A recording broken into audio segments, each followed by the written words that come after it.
पई अकाल की, तब चलायो पंथ, सब सिखन को हुक्म है, गुरु मानियो ग्रंथ। सिख विरसा, सिख विरसा जान है साडी, इसनू सारे प्यार करो।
सब तेरी वड्याई कोई नाहु ना जाने मेरा।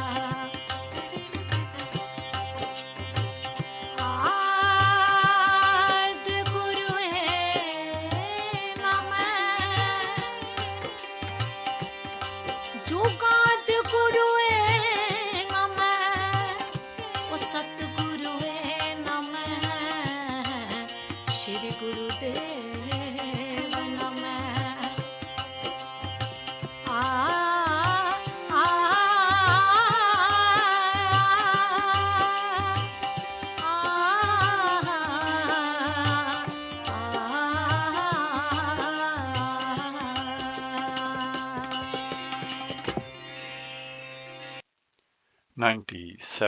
.3 FM ਤੇ ਆਪ ਜੀ ਸਰਵਨ ਕਰ ਰਹੇ ਹੋ ਕੋਹਿਨੂਰ ਰੇਡੀਓ ਤੇ ਇਸ ਵੇਲੇ ਸੁਣ ਰਹੇ ਹੋ ਪ੍ਰੋਗਰਾਮ ਸਿੱਖ ਵਿਰਸਾ ਸਰਬਜੀਤ ਸਿੰਘ ਦੇ ਨਾਲ। ਆਓ ਸਭ ਤੋਂ ਪਹਿਲਾਂ ਗੁਰੂ ਬਖਸ਼ੀ ਫਤਿਹ ਪ੍ਰਵਾਨ ਕਰੋ ਜੀ। ਵਾਹਿਗੁਰੂ ਜੀ ਕਾ ਖਾਲਸਾ ਵਾਹਿਗੁਰੂ ਜੀ ਕੀ ਫਤਿਹ। ਅੱਜ ਐਤਵਾਰ ਦਾ ਦਿਨ ਹੈ 20 ਕੱਤਕ ਸੰਮਤ 555 ਨਾਨਕ ਸ਼ਾਹੀ ਕੈਲੰਡਰ ਦੇ ਹਿਸਾਬ ਦੇ ਨਾਲ ਤੇ 5 ਨਵੰਬਰ 2023 ਅੰਗਰੇਜ਼ੀ ਕੈਲੰਡਰ ਦੇ ਹਿਸਾਬ ਦੇ ਨਾਲ। ਅੱਜ ਦਾ ਸਿੱਖ ਵਿਰਸਾ ਪ੍ਰੋਗਰਾਮ ਲੈ ਕੇ ਆਪ ਜੀ ਦੀ ਸੇਵਾ ਦੇ ਵਿੱਚ ਹਾਜ਼ਰ ਹਾਂ ਤੇ ਸਾਡਾ ਸਾਥ ਰਹੇਗਾ ਪੂਰੇ 11 ਵਜੇ ਤੱਕ ਤੇ 11 ਵਜੇ ਚੱਲਾਂਗੇ ਅਸੀਂ ਗੁਰਦੁਆਰਾ ਗੁਰੂ ਤੇਗ ਬਹਾਦਰ ਸਾਹਿਬ ਜਿੱਥੋਂ ਆਪ ਜੀ ਸਿੱਧਾ ਪ੍ਰਸਾਰਣ ਸਰਵਣ ਕਰੋਗੇ। ਤੇ ਆਓ ਪ੍ਰੋਗਰਾਮ ਦੇ ਸ਼ੁਰੂ ਦੇ ਵਿੱਚ ਹਮੇਸ਼ਾ ਦੀ ਤਰ੍ਹਾਂ ਚੱਲਦੇ ਹਾਂ ਧੰਨ ਧੰਨ ਗੁਰੂ ਰਾਮਦਾਸ ਜੀ ਮਹਾਰਾਜ ਦੇ ਦਰਬਾਰ ਸਾਹਿਬ ਸ੍ਰੀ ਅੰਮ੍ਰਿਤਸਰ।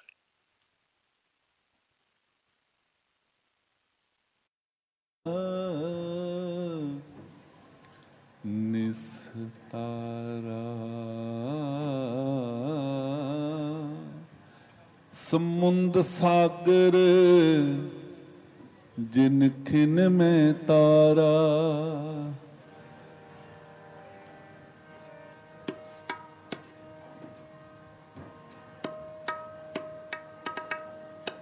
ਸਮਰਥ ਗੁਰੂ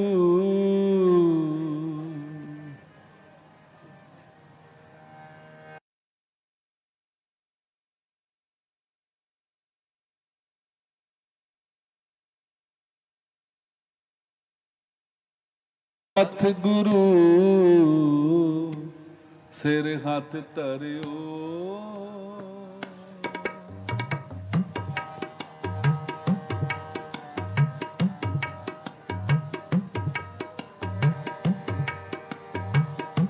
ਸਮਰਥ ਗੁਰੂ ਸਿਰ ਹੱਥ ਧਰਿਓ ਰਾਮਦਾਸ ਗੁਰੂ ਹਰ ਸਤ ਕਿਓ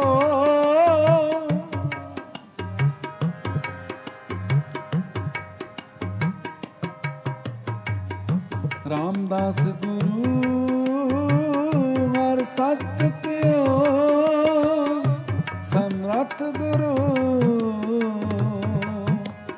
ਤਰਿਓ ਸਮਰਥ ਗੁਰੂ ਸਿਰ ਹੱਥ ਤਰਿਓ ਸਮਰਥ ਗੁਰੂ ਸਿਰ ਹੱਥ ਧਰਿਓ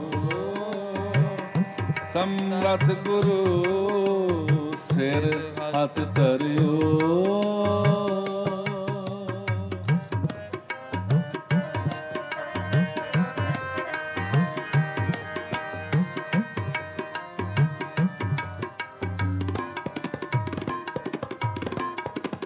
ਸਮਰਥ ਗੁਰੂ ਸਿਰ ਹੱਥ ਧਰਿਓ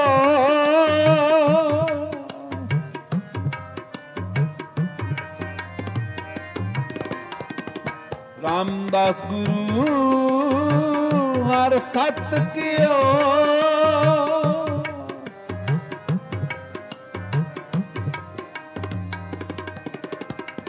ਸਮਰਥ ਗੁਰੂ ਸਿਰ ਹੱਥ ਧਰਿਓ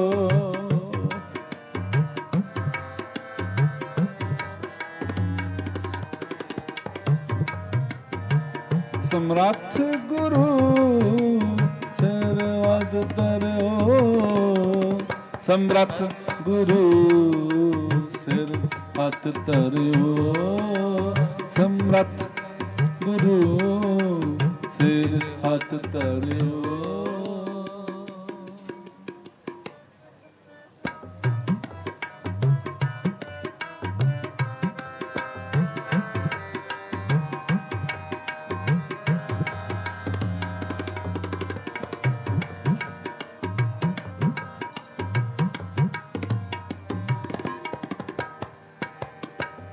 ਸਮਰਥ ਗੁਰੂ ਸਿਰ ਹੱਥ ਧਰਿਓ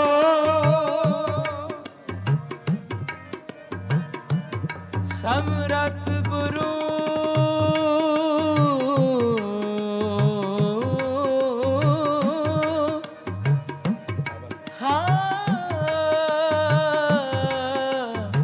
ਸਿਰ ਹੱਥ ਧਰਿਓ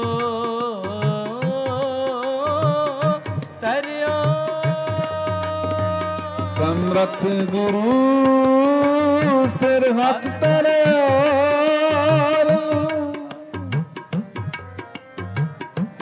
ਸਮਰਥ ਗੁਰੂ ਸਿਰ ਹੱਥ ਧਰਿਓ ਗੁਰ ਕੀਨੀ ਕਿਰਪਾ ਹਰਿ ਨਾਮ ਦਿਓ ਜਿਸ ਦੇਖ ਚਰਨ ਅਘਨ ਹਰਿਓ ਨਿਸਬਾਸਰ ਏਕ ਸਮਾਨ ਧਿਆਨ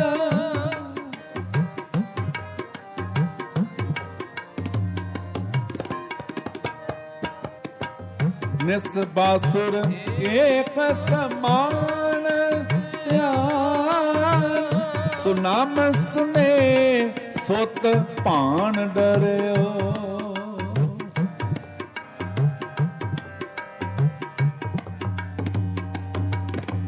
ਪੰਨ ਦਸ ਸੁਆਸੇ ਜਗਤ ਗੁਰੂ ਕੀ ਪੰਨ ਦਸ ਸੁਆਸੇ ਜਗਤ ਗੁਰੂ ਕੀ ਪਾਰਸ ਪੇਟ ਪਰਸ ਕਰਿਓ ਭੇਟ ਹਰਸ ਧਰਿਓ ਸਮਰੱਥ ਗੁਰੂ ਸਿਰ ਹੱਥ ਧਰਿਓ ਸਮਰੱਥ ਗੁਰੂ ਸਿਰ ਹੱਥ ਧਰਿਓ ਸਮਰੱਥ ਗੁਰੂ ਸਿਰ ਹੱਥ ਧਰਿਓ ਸਮਰੱਥ ਗੁਰੂ ਸਿਰ ਹੱਥ ਧਰਿਓ ਸਮਰੱਥ ਗੁਰੂ ਸਮਰੱਥ ਗੁਰੂ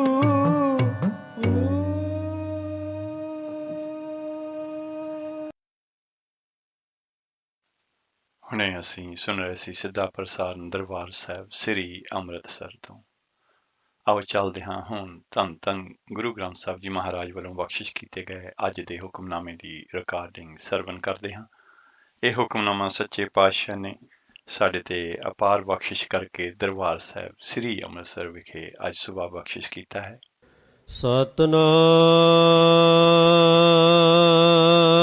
ਸਤਨਾਮ ਸ਼੍ਰੀ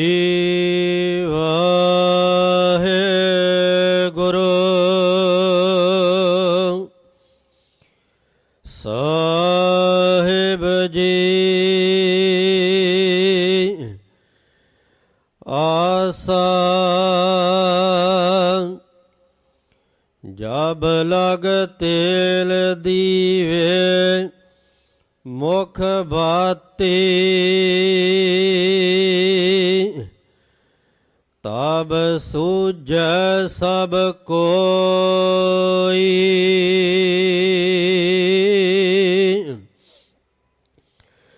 ਤੇਲ ਜਲੇ ਬਾਤੀ ਠਹਿਰਾਨੀ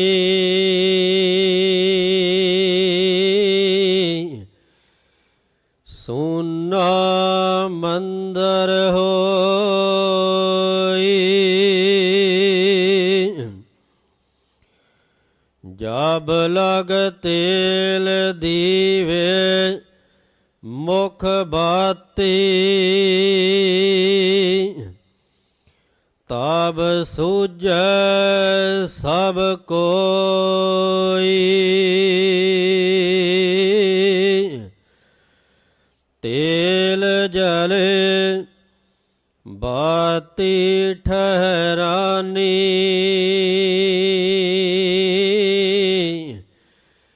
ਸੁਨਾ ਮੰਦਰ ਹੋਈ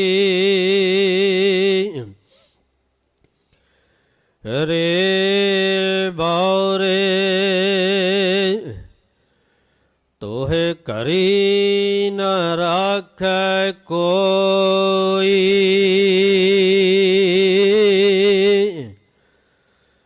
ਤੂੰ ਰਾਮ ਨਾਮ ਜਪ ਸੋਈ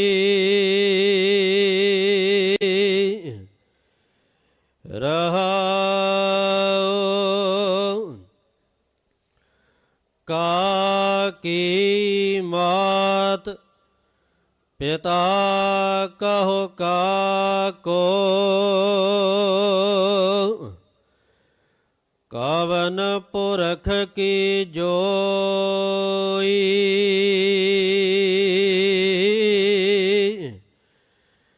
ਕਾਟ ਫੂਟੇ ਕੋ ਬਾਤ ਨਾ ਪੁੱਛੈ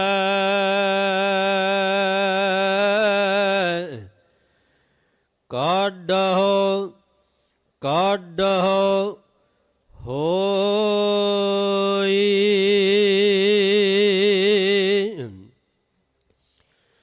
ਦੇਹੁਰੀ ਬੈਠੀ ਮਾਤਾ ਰੋਵੈ ਖਟਿਆ ਲੈ ਗਏ ਭਾਈ ਲਾਟ ਛਟਕਾਏ ਤਿਰਿਆ ਰੋਵੈ ਹੰਸ ਇਕੱਲਾ ਜਾਈ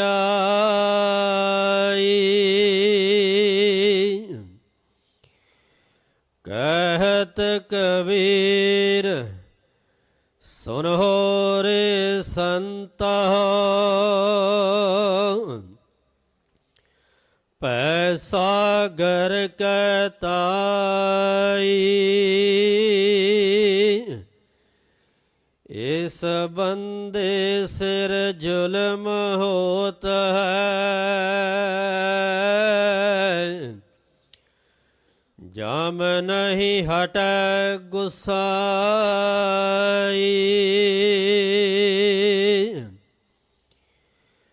ਕਹਿਤ ਕਬੀਰ ਸੁਨੋ ਰੇ ਸੰਤਾ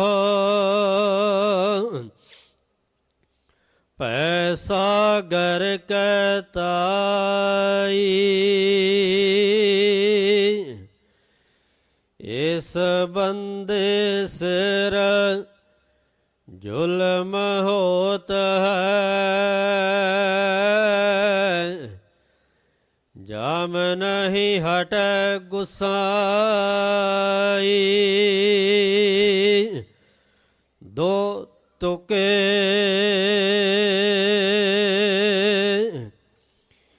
ਵਾਹਿਗੁਰੂ ਜੀ ਕਾ ਖਾਲਸਾ ਵਾਹਿਗੁਰੂ ਜੀ ਕੀ ਫਤਿਹ। ਆਸਾ ਜਬ ਲਗ ਤੇਲ ਦੀਵੇ ਮੁਖ ਬਾਤੀ ਤਬ ਸੂਝੈ ਸਭ ਕੋਈ ਤੇਲ ਜਲੇ ਬਾਤੀ ਠਹਿਰਾਨੀ ਸੂਨਾ ਮੰਦਰ ਹੋਈ।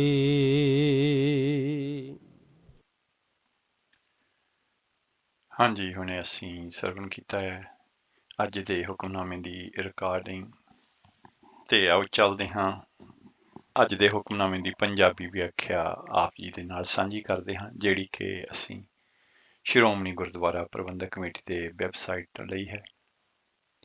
ਅੱਜ ਦਾ ਹੁਕਮਨਾਮਾ ਰਾਗ ਆਸਾ ਦੇ ਵਿੱਚ ਭਗਤ ਕਬੀਰ ਜੀ ਮਹਾਰਾਜ ਉਹਨਾਂ ਦਾ ਉਚਾਰਨ ਕੀਤਾ ਹੋਇਆ ਇਹ ਸ਼ਬਦ ਹੈ, ਜਿਹੜਾ ਜ਼ਿੰਦਗੀ ਦੀ ਅਟਲ ਸੱਚਾਈ ਸਾਡੇ ਅੱਗੇ ਰੱਖਦਾ ਹੈ। ਤੇ ਇਹ ਸ਼ਬਦ ਸ੍ਰੀ ਗੁਰੂ ਗ੍ਰੰਥ ਸਾਹਿਬ ਜੀ ਮਹਾਰਾਜ ਦੇ 477 ਅੰਗ ਤੇ ਸੁਸ਼ੋਭਿਤ ਹੈ। ਰਾਗ ਆਸਾ ਦੇ ਵਿੱਚ ਭਗਤ ਕਬੀਰ ਜੀ ਮਹਾਰਾਜ ਫਰਮਾ ਰਹੇ ਨੇ ਕਿ ਜਿਵੇਂ ਜਦ ਤੱਕ ਦੀਵੇ ਦੇ ਵਿੱਚ ਤੇਲ ਹੈ ਤੇ ਦੀਵੇ ਦੇ ਮੂੰਹ ਵਿੱਚ ਬੱਤੀ ਹੈ, ਤਦ ਤੱਕ ਘਰ ਵਿੱਚ ਹਰੇਕ ਚੀਜ਼ ਨਜ਼ਰੀ ਆਉਂਦੀ ਹੈ। ਤੇਲ ਸੜ ਜਾਏ, ਬੱਤੀ ਬੁੱਝ ਜਾਏ ਤਾਂ ਘਰ ਸੁੰਨਾ ਹੋ ਜਾਂਦਾ ਹੈ। ਤਿਵੇਂ ਹੀ ਸਰੀਰ ਦੇ ਵਿੱਚ ਜਦ ਤੱਕ ਸਵਾਸ ਹਨ ਤੇ ਜ਼ਿੰਦਗੀ ਕਾਇਮ ਹੈ, ਤਦ ਤੱਕ ਹਰੇਕ ਚੀਜ਼ ਆਪਣੀ ਜਾਪਦੀ ਹੈ। ਪਰ ਸਵਾਸ ਮੁੱਕ ਜਾਣ ਤੇ ਜ਼ਿੰਦਗੀ ਦੀ ਜੋਤ ਬੁੱਝ ਜਾਣ ਤੇ ਇਹ ਸਰੀਰ ਇਕੱਲਾ ਰਹਿ ਜਾਂਦਾ ਹੈ। ਉਸ ਵੇਲੇ ਹੇ ਕਮਲੇ, ਤੈਨੂੰ ਕਿਸੇ ਨੇ ਇੱਕ ਘੜੀ ਵੀ ਘਰ ਵਿੱਚ ਨਹੀਂ ਰਹਿਣ ਦੇਣਾ, ਜਿਸ ਘਰ ਨੂੰ ਤੂੰ ਆਪਣਾ ਸਮਝਦਾ ਹੈ। ਭਗਤ ਜੀ ਸਾਨੂੰ ਸਮਝਾ ਰਹੇ ਨੇ ਜ਼ਿੰਦਗੀ ਦੀ ਅਟਲ ਸੱਚਾਈ। ਸੋ ਰੱਬ ਦਾ ਨਾਮ ਜਪ ਉਹੀ ਸਾਥ ਨਿਭਾਉਣ ਵਾਲਾ ਹੈ। ਰਹਾਉ ਦੇ ਕੇ ਅੱਗੇ ਫਰਮਾਉਂਦੇ ਨੇ, ਇੱਥੇ ਦੱਸੋ ਕਿਸ ਦੀ ਮਾਂ, ਕਿਸ ਦਾ ਪਿਓ, ਕਿਸ ਦੀ ਵਹੁਟੀ, ਜਦ ਸਰੀਰ ਰੂਪ ਭਾਂਡਾ ਭੱਜਦਾ ਹੈ, ਕੋਈ ਇਸ ਦੀ ਬਾਤ ਨਹੀਂ ਪੁੱਛਦਾ। ਤਦੋਂ ਇਹੀ ਪਿਆ ਰਹਿੰਦਾ ਹੈ, ਭਾਵ ਹਰ ਪਾਸਿਓਂ ਇਹੀ ਆਵਾਜ਼ ਆਉਂਦੀ ਹੈ ਕਿ ਇਸ ਨੂੰ ਛੇਤੀ ਲੈ ਚਲੋ, ਛੇਤੀ ਬਾਹਰ ਕੱਢੋ। ਘਰ ਦੀ ਦਲੀਜ ਤੇ ਬੈਠੀ ਮਾਂ ਰੋਂਦੀ ਹੈ ਤੇ ਭਰਾ ਮੰਜਾ ਚੁੱਕ ਕੇ ਮਸਾਣਾ ਨੂੰ ਲੈ ਜਾਂਦੇ ਨੇ। ਕੇਸ ਖਿਲਾਰ ਕੇ ਵਹੁਟੀ ਪਈ ਰੋਂਦੀ ਹੈ, ਪਰ ਜੀਵ ਆਤਮਾ ਇਕੱਲਾ ਹੀ ਜਾਂਦਾ ਹੈ। ਕਬੀਰ ਜੀ ਮਹਾਰਾਜ ਕਹਿੰਦੇ ਨੇ, ਹੇ ਸੰਤ ਜਨੋ, ਇਸ ਡਰਾਉਣੇ ਸਮੁੰਦਰ ਦੀ ਬਾਬਤ ਸੁਣੋ। ਭਾਵ ਆਖਰ ਸਿੱਟਾ ਇਹ ਨਿਕਲਦਾ ਹੈ ਕਿ ਜਿਨ੍ਹਾਂ ਨੂੰ ਆਪਣਾ ਸਮਝਦਾ ਰਿਹਾ ਸੀ, ਉਹਨਾਂ ਨਾਲੋਂ ਸਾਥ ਟੁੱਟ ਜਾਣ ਤੇ ਇਕੱਲੇ ਇਸ ਜੀਵ ਦੇ ਉੱਤੇ ਇਸ ਦੇ ਕੀਤੇ ਵਿਕਰਮਾਂ ਅਨੁਸਾਰ ਮੁਸੀਬਤ ਆਉਂਦੀ ਹੈ। ਜੰਮ ਦਾ ਡਰ ਸਿਰੋਂ ਟਲਦਾ ਨਹੀਂ ਹੈ। ਤੇ ਇਸ ਤਰ੍ਹਾਂ ਦੇ ਦੋ ਤੁਕਾਂ ਵਾਲੇ ਬੰਦ ਵਾਲੇ ਇਹ 9 ਸ਼ਬਦ ਨੇ। ਤੇ ਇਹ ਸੀ ਅੱਜ ਦੇ ਹੁਕਮਨਾਮੇ ਦੀ ਪੰਜਾਬੀ ਵਿਆਖਿਆ। ਆਓ ਇੱਕ ਸ਼ਬਦ ਸਰਵਣ ਕਰਦੇ ਹਾਂ ਤੇ ਉਸ ਦੇ ਦੂਜੇ ਪਾਰ ਅੱਜ ਦੇ ਹੁਕਮਨਾਮੇ ਦੀ ਇੰਗਲਿਸ਼ ਟਰਾਂਸਲੇਸ਼ਨ ਆਪ ਜੀ ਦੇ ਨਾਲ ਸਾਂਝੀ ਕਰਾਂਗੇ। ਆਵਨ ਜਾਣ ਇੱਕ ਖੇਲ ਬਣਾਇਆ, ਆਵਣ ਜਾਣ ਇੱਕ ਖੇਲ ਬਣਾਇਆ, ਆਵਣ ਜਾਣ ਇੱਕ ਖੇਲ ਬਣਾਇਆ, ਆਗਿਆਕਾਰੀ ਕੀਨੀ ਮਾਇਆ, ਆਗਿਆਕਾਰੀ ਕੀਨੀ ਮਾਇਆ, ਆਗਿਆਕਾਰੀ ਕੀਨੀ ਮਾਇਆ, ਆਵਣ ਜਾਣ ਇੱਕ ਖੇਲ ਬਣਾਇਆ, ਆਵਣ ਜਾਣ ਇੱਕ ਖੇਲ ਬਣਾਇਆ।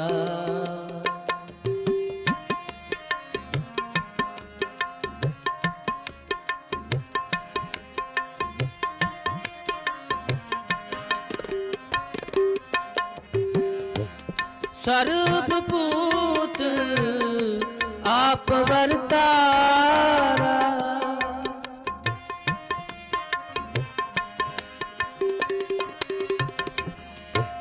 ਸਰਬ ਭੂਤ ਆਪ ਵਰਤਾਰਾ, ਸਰਬ ਨੈਣਿਆ ਪੇਖਣ ਹਾਰਾ,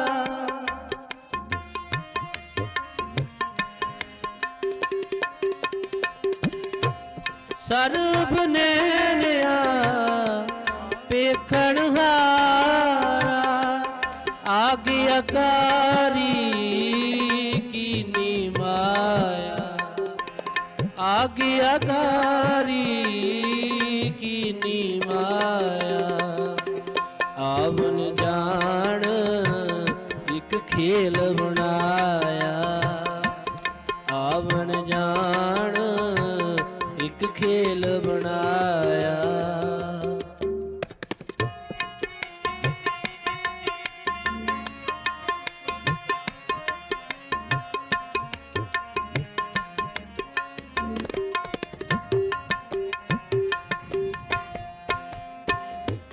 ਸਗਲ ਸਮਗਰੀ ਜਾਗਾ ਤਣਾ,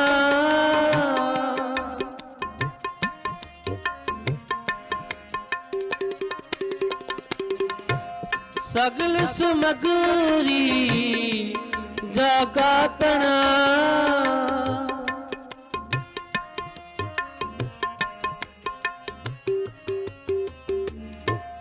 ਆਪਣ ਜਸ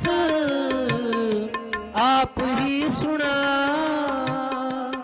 ਆਗਿਆਕਾਰੀ ਕੀਨੀ ਮਾਇਆ, ਆਗਿਆਕਾਰੀ ਕੀਨੀ ਮਾਇਆ, ਆਵਨ ਜਾਣ ਇੱਕ ਖੇਲ ਬਣਾਇਆ, ਆਵਣ ਜਾਣ ਇੱਕ ਖੇਲ ਬਣਾਇਆ, ਆਗਿਆਕਾਰੀ ਕੀਨੀ ਮਾਇਆ, ਆਗਿਆਕਾਰੀ ਕੀਨੀ ਮਾਇਆ, ਆਵਨ ਜਾਣ ਇੱਕ ਖੇਲ ਬਣਾਇਆ, ਆਵਣ ਜਾਣ ਇੱਕ ਖੇਲ ਬਣਾਇਆ।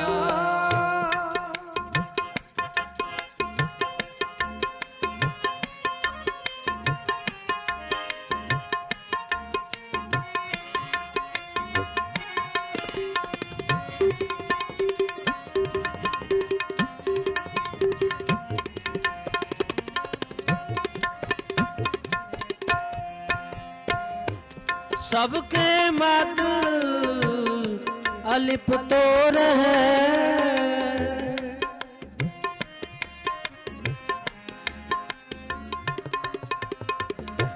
सबके मत अलिप तो रहे, जो किछ कहना सो आपे कहे,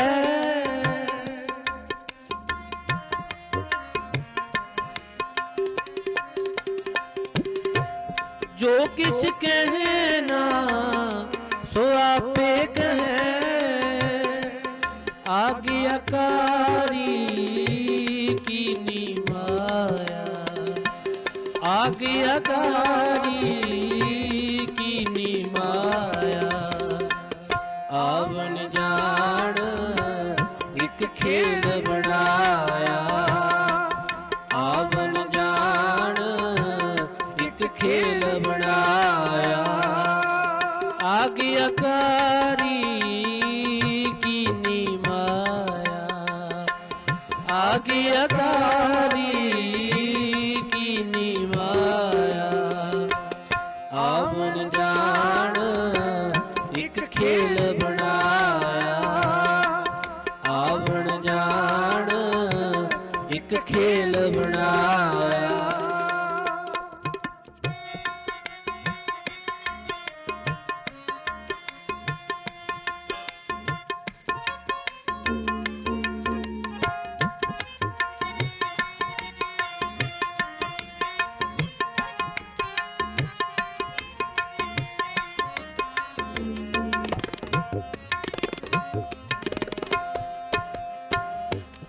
आज्ञा आवे आज्ञा जाए,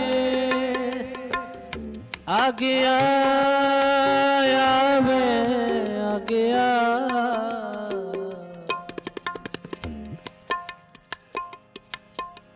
आज्ञा आवे आज्ञा जाए।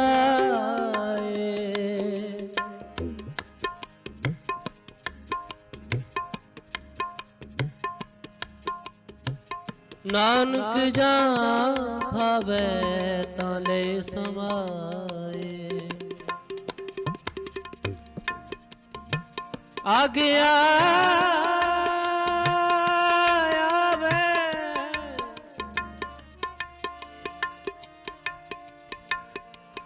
आज्ञा जाए, आज्ञा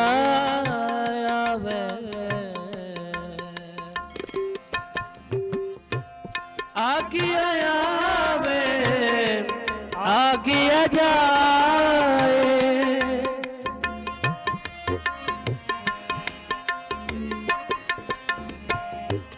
नानक जा भावे तले समाए, आज्ञाकारी कीनी माया, आज्ञाकारी कीनी माया। आवन जान एक खेल बनाया, आवन जान एक खेल बनाया। आज्ञाकारी कीनी माया, आज्ञाकारी कीनी माया।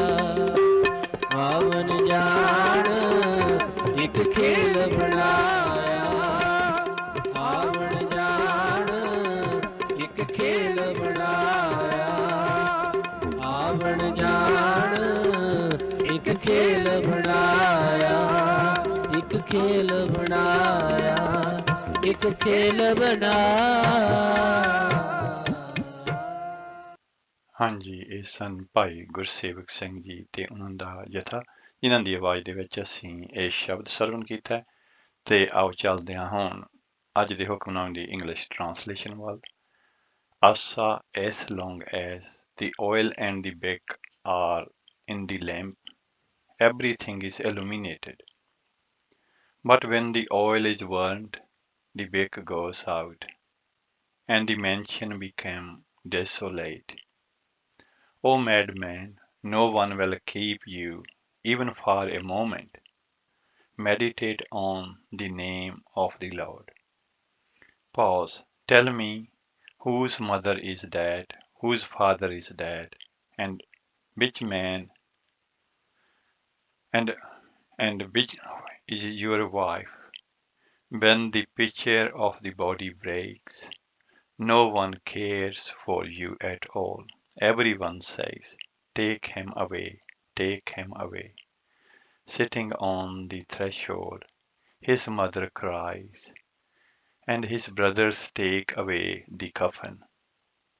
Taking down her hair, his wife cries out in sorrow, and the swan soul departs all alone. Says Kabir, listen, O saints, about the terrifying world ocean. The human suffers torture, and the messenger of death will not leave him alone. O Lord of the world, ਦੋ ਤੁਕਾਸ। ਸੋ ਇਹ ਸੀ ਅੱਜ ਦੇ ਹੁਕਮਨਾਮੇ ਦੀ English translation. ਅੱਜ ਦੇ ਹੁਕਮਨਾਮੇ ਦੇ ਵਿੱਚ ਸਤਿਗੁਰੂ ਜੀ ਸਾਨੂੰ ਜ਼ਿੰਦਗੀ ਦੀ ਸੱਚਾਈ ਦਰਸਾਉਂਦੇ ਨੇ ਕਿ ਕਿਸ ਤਰ੍ਹਾਂ ਜਿੰਨਾ ਚਿਰ ਬੰਦਾ ਜੀਂਦਾ ਹੈ ਉਹ ਕਹਿੰਦਾ ਹੈ ਸਭ ਕੁਛ ਮੇਰਾ, ਸਭ ਕੁਛ ਮੇਰਾ। ਜਦੋਂ ਸਵਾਸ ਖਤਮ ਹੁੰਦੇ ਨੇ ਤੇ ਹਰ ਕੋਈ ਜਿਹੜਾ ਹੈ ਉਸ ਤੋਂ ਮੂੰਹ ਮੋੜ ਲੈਂਦਾ ਹੈ ਤੇ ਉਹਦਾ ਕੁਛ ਵੀ ਨਹੀਂ ਹੁੰਦਾ, ਪਰ ਉਸ ਦੇ ਕੀਤੇ ਕਰਮ ਉਸ ਦੇ ਨਾਲ ਜਾਂਦੇ ਨੇ। ਤੇ ਆਓ ਚੱਲਦੇ ਹਾਂ, ਅਗਲਾ ਸ਼ਬਦ ਸਰਵਣ ਕਰਦੇ ਹਾਂ ਜਿਸ ਨੂੰ ਗਾਇਨ ਕੀਤਾ ਹੈ ਭਾਈ ਸਾਹਿਬ ਭਾਈ ਬਲਵੀਰ ਸਿੰਘ ਜੀ ਨੇ।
राग बिलावल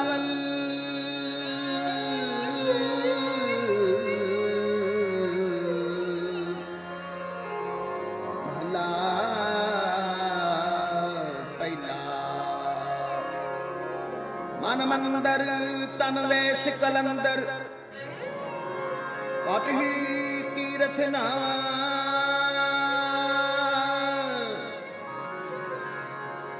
एक शब्द मेरे प्राण बस्त है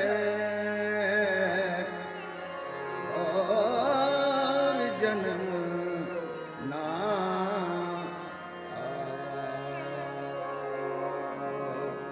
मन दे दे आग्याल सेती मेरी माई मन दे दे आग्याल सेती मेरी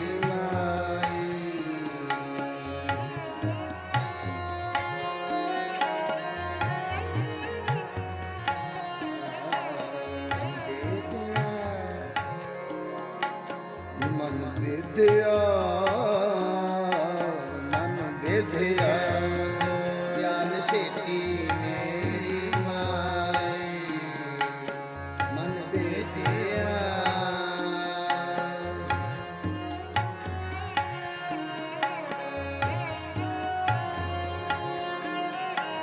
मन विद्या मन विद्या मन विद्या ज्ञान सेती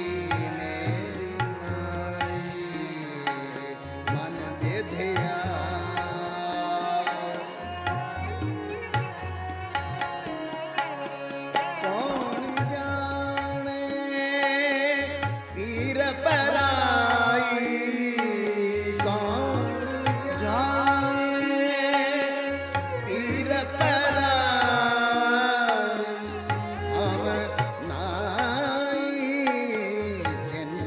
पराई हम नाही चिंत पराई मन विद्या ज्ञान सिद्धि मेरी माई मन विद्या ज्ञान सिद्धि मेरी माई मन विद्या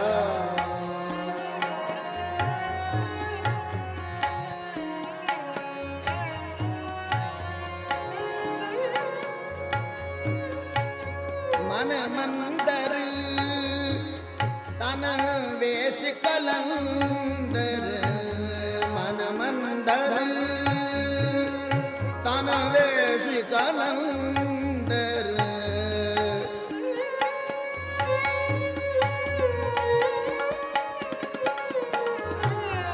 अतहि तीरथ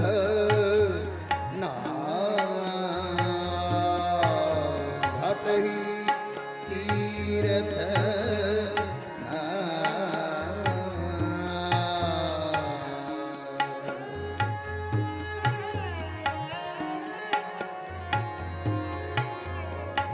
एक शब्द मेरे प्राण बस्त है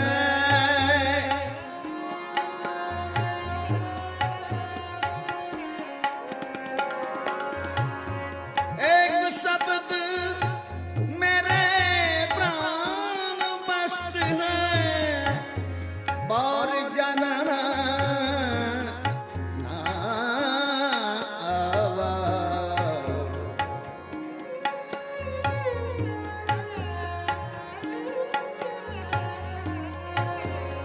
बहुर जन्म ना आवा ना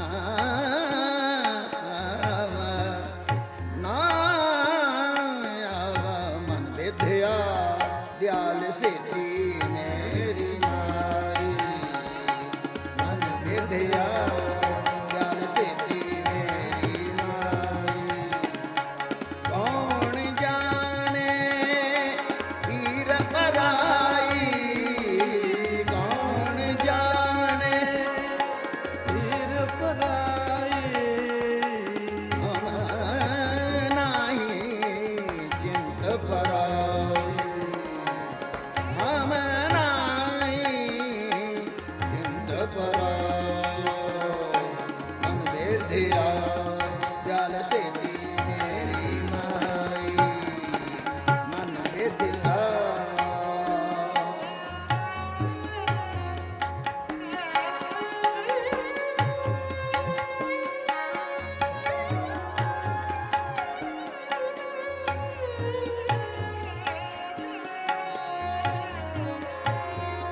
अगम अगोचर अलख अपारा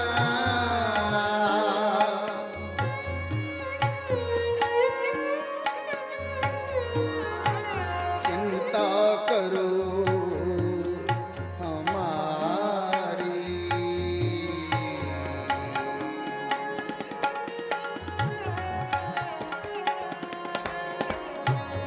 जल थल मैल भर पर लीना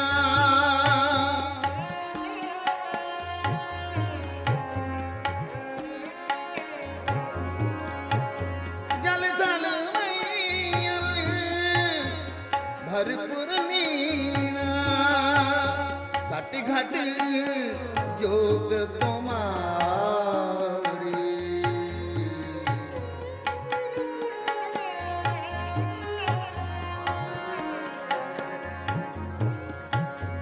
घट घट जोत तुम्हारी तुम्हारी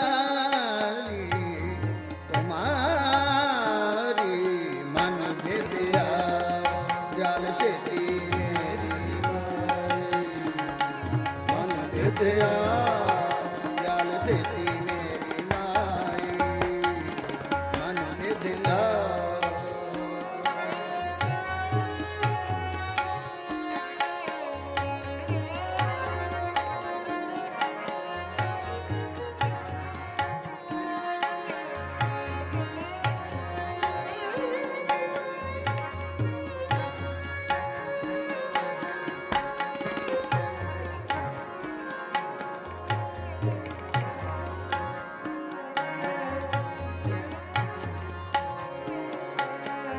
सिख मत सब बुध तुम्हारी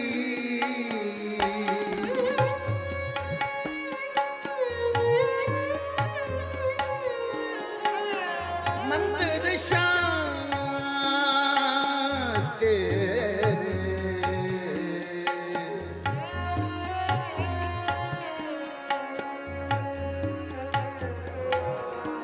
तुझ बिन अवर ना जाना मेरे साहिबा गुण गावां नित तेरे जी जन्नत सब शरण तुम्हारी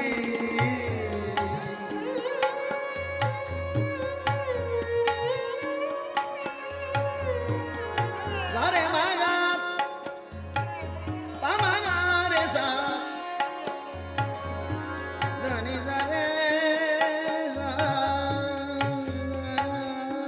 दा पा नि सा दा पा गा मा धा धा गा रे गा रे पा गा रे सा की जन्नत सब शरण तुम्हारी सर्व चिंत तुद पासी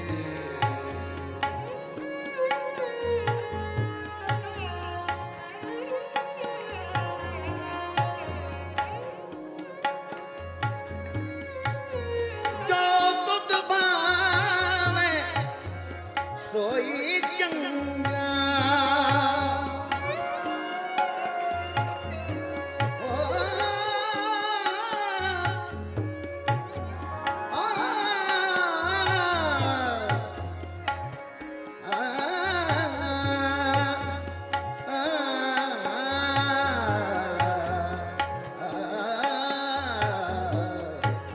जो तुद भावे सोई चंगा एक नानक की अरदास एक नानक की अरदास एक नानक की अरदास हे दया दयाल से मेरी माई मन विद्या दयाल से मेरी माई कौन जाने हीर परा कौन जाने हीर पराई हमारी इंद्र परा मन विद्या दयाल से मेरी माई मन विद्या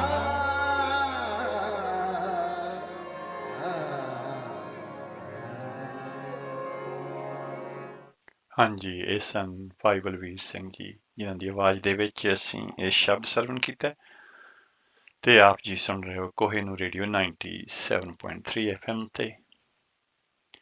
ਤੇ ਅਸੀਂ ਅਗਲੇ ਸ਼ਬਦ ਦੇ ਬਾਅਦ ਜਿਹੜੀਆਂ ਲੜੀਵਾਰ ਵਿਚਾਰਾਂ ਨੇ ਕਈ ਹਫ਼ਤਿਆਂ ਤੋਂ ਸ਼ੁਰੂ ਕੀਤੀਆਂ ਹੋਈਆਂ ਨੇ ਕਥਾ ਪੁਰਾਤਨ ਇਉਂ ਸੁਣੀ ਸਤਵੀਰ ਸਿੰਘ ਜੀ ਦੇ ਲਿਖੇ ਹੋਏ ਸ਼ਬਦ ਆਪ ਜੀ ਦੇ ਨਾਲ ਸਾਂਝੇ ਕਰਦੇ ਆ ਰਹੇ ਹਾਂ ਤੇ ਗੁਰਪਲਾਸ ਪਾਤਸ਼ਾਹੀ 6ਵੀਂ ਦੇ ਜਿਹੜੇ ਅਧਿਆਏ 7-8 ਦੇ ਵਿੱਚੋਂ ਜਿਹੜੇ ਸ਼ਬਦ ਉਹਨਾਂ ਨੇ ਸਾਡੇ ਸਨਮੁਖ ਕੀਤੇ ਨੇ ਉਹ ਆਪ ਜੀ ਦੇ ਨਾਲ ਸਾਂਝੇ ਕਰਾਂਗੇ। ਆਓ ਉਸ ਤੋਂ ਪਹਿਲਾਂ ਇੱਕ ਹੋਰ ਸ਼ਬਦ ਸਰਵਣ ਕਰਦੇ ਹਾਂ।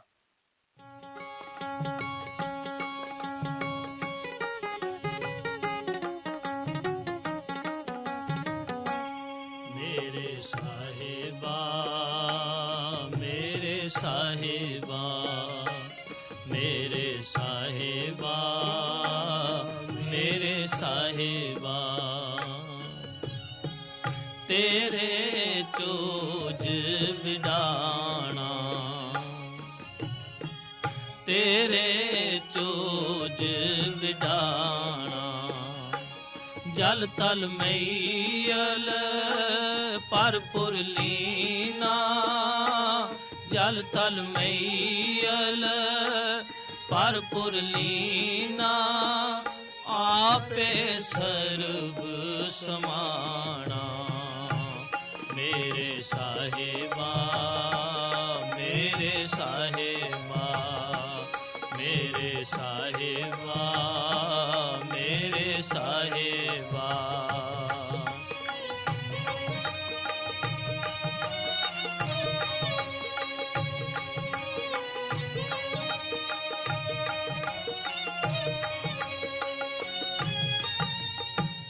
ਪੁੜ ਧਰਤੀ ਪੁੜ ਪਾਣੀ ਆਸਨ, ਚਾਰ ਕੁੰਟ ਚੁਬਾਰਾ।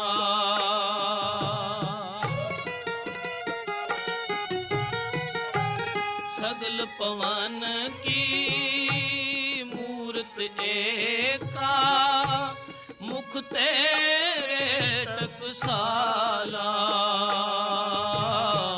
ਮੁਖ ਤੇਰੇ ਟਕਸਾਲਾ।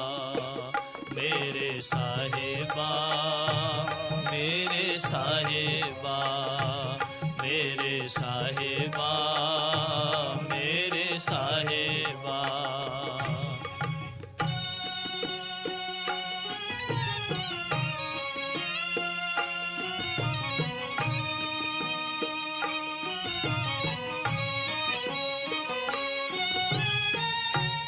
जय जय देखा तै जोत तुम्हारी, तेरा रूप कन्हा।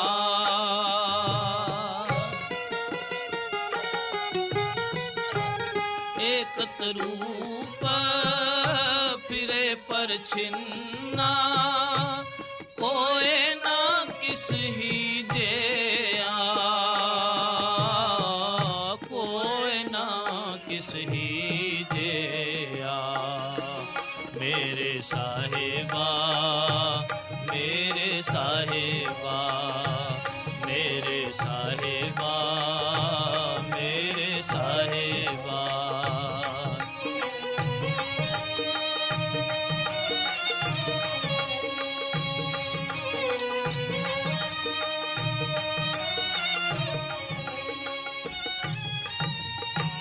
अंडज जे राज उत्पुज से ताज, तेरे कीते जनता।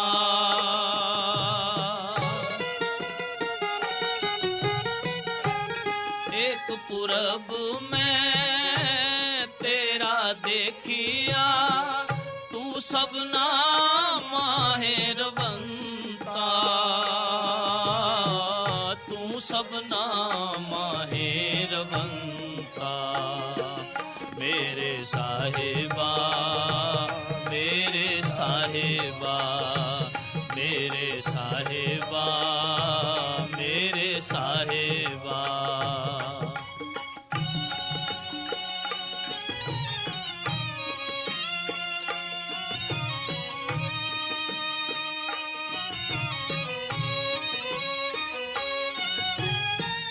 तेरे गुण बहुते मैं एक न जान्या, मैं मूर्ख किछ दीजै।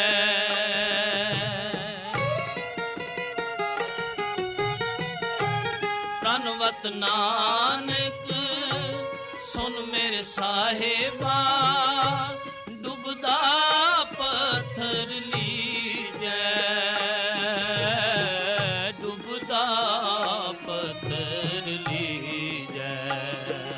मेरे साहिबा, मेरे साहिबा, मेरे साहिबा, मेरे साहिबा। तेरे जोज बिडाना, तेरे जोज बिडाना। जल थल मैयल भरपुर लीना, जल थल मैयल ਭਰਪੁਰ ਲੀਨਾ ਆਪੇ ਸਰਬ ਸਮਾਣਾ ਮੇਰੇ ਸਾਹਿਬਾ ਮੇਰੇ ਸਾਹਿਬਾ ਮੇਰੇ ਸਾਹਿਬਾ ਮੇਰੇ ਸਾਹਿਬਾ ਮੇਰੇ ਸਾਹਿਬਾ ਮੇਰੇ ਸਾਹਿਬਾ। ਹਾਂਜੀ, ਇਹ ਸਨ ਭਾਈ ਤਰਲੋਚਨ ਸਿੰਘ ਜੀ ਰਾਗੀ, ਜਿਨ੍ਹਾਂ ਦੀ ਆਵਾਜ਼ ਦੇ ਵਿੱਚ ਅਸੀਂ ਇਹ ਸ਼ਬਦ ਸਰਵਣ ਕੀਤਾ ਹੈ। ਤੇ ਆਓ ਚੱਲਦੇ ਹਾਂ ਆਪਣੀਆਂ ਲੜੀਵਾਰ ਵਿਚਾਰਾਂ ਜਿਹੜੀਆਂ ਨੇ ਉਹਨਾਂ ਨੂੰ ਸ਼ੁਰੂ ਕਰਦੇ ਹਾਂ। ਜਿਵੇਂ ਕਿ ਅਸੀਂ ਜਾਣਦੇ ਹਾਂ ਕਿ ਪਿਛਲੇ ਹਫ਼ਤੇ ਦੇ ਪ੍ਰਸੰਗ ਜਿਹੜੇ ਸੀ ਉਹਨਾਂ ਦੇ ਵਿੱਚ ਅਸੀਂ ਦੇਖਿਆ ਕਿ ਸ੍ਰੀ ਅਕਾਲ ਤਖ਼ਤ ਸਾਹਿਬ ਦੀ ਸਥਾਪਨਾ ਸਤਿਗੁਰੂ ਜੀ ਨੇ ਗੁਰੂ ਹਰਗੋਬਿੰਦ ਸਾਹਿਬ ਮਹਾਰਾਜ ਨੇ ਕੀਤੀ ਤੇ ਗੁਰੂ ਅਰਜਨ ਦੇਵ ਜੀ ਮਹਾਰਾਜ ਦੀ ਸ਼ਹੀਦੀ ਹੋ ਚੁੱਕੀ ਹੈ ਤੇ 6ਵੇਂ ਪਾਤਸ਼ਾਹ ਗੁਰੂ ਹਰਗੋਬਿੰਦ ਸਾਹਿਬ ਮਹਾਰਾਜ ਤਖ਼ਤ ਤੇ ਨੇ। ਹੁਣ ਫੇਰ ਇੱਕ ਵਾਰ ਚੰਦੂ ਨੇ ਰਸਤੇ ਦੇ ਲਈ ਫੇਰ ਲਿਖਿਆ ਹੈ, ਇਵੇਂ ਜਿਵੇਂ ਕਿਸੇ ਦੇ ਦਿਲ ਦੇ ਵਿੱਚ ਤਾਂ ਜ਼ਹਿਰ ਹੋਵੇ ਪਰ ਮੂੰਹ ਦੇ ਵਿੱਚ ਘਿਓ ਦੇ ਨਾਲ ਚਲਾਵੇ। ਘਟ ਵਿਖ ਭਰਾ ਕ੍ਰਿਤ ਮੁਖ ਜੈਸੇ, ਐਸੇ ਲਿਖਿਆ ਹੈ ਗੁਰਬਿਲਾਸ ਪਾਤਸ਼ਾਹ 6ਵੀਂ ਦੇ ਲੇਖਕ ਨੇ। ਰਿਸ਼ਤਾ ਕਰਨ ਵਾਲੀ ਚਿੱਠੀ ਲਿਆਉਣ ਵਾਲੇ ਨੂੰ ਗੁਰੂ ਜੀ ਨੇ ਕਿਹਾ, ਉਸ ਪਾਪੀ ਨੇ ਸ਼ਾਂਤ ਰੂਪ ਗੁਰੂ ਅਰਜਨ ਦੇਵ ਜੀ ਮਹਾਰਾਜ ਨੂੰ ਸਤਾਇਆ। ਹੁਣ ਸਾਨੂੰ ਡਰਾਉਣ ਆਇਆ ਹੈ, ਇੱਥੇ ਕੋਈ ਡਰਨ ਵਾਲਾ ਨਹੀਂ।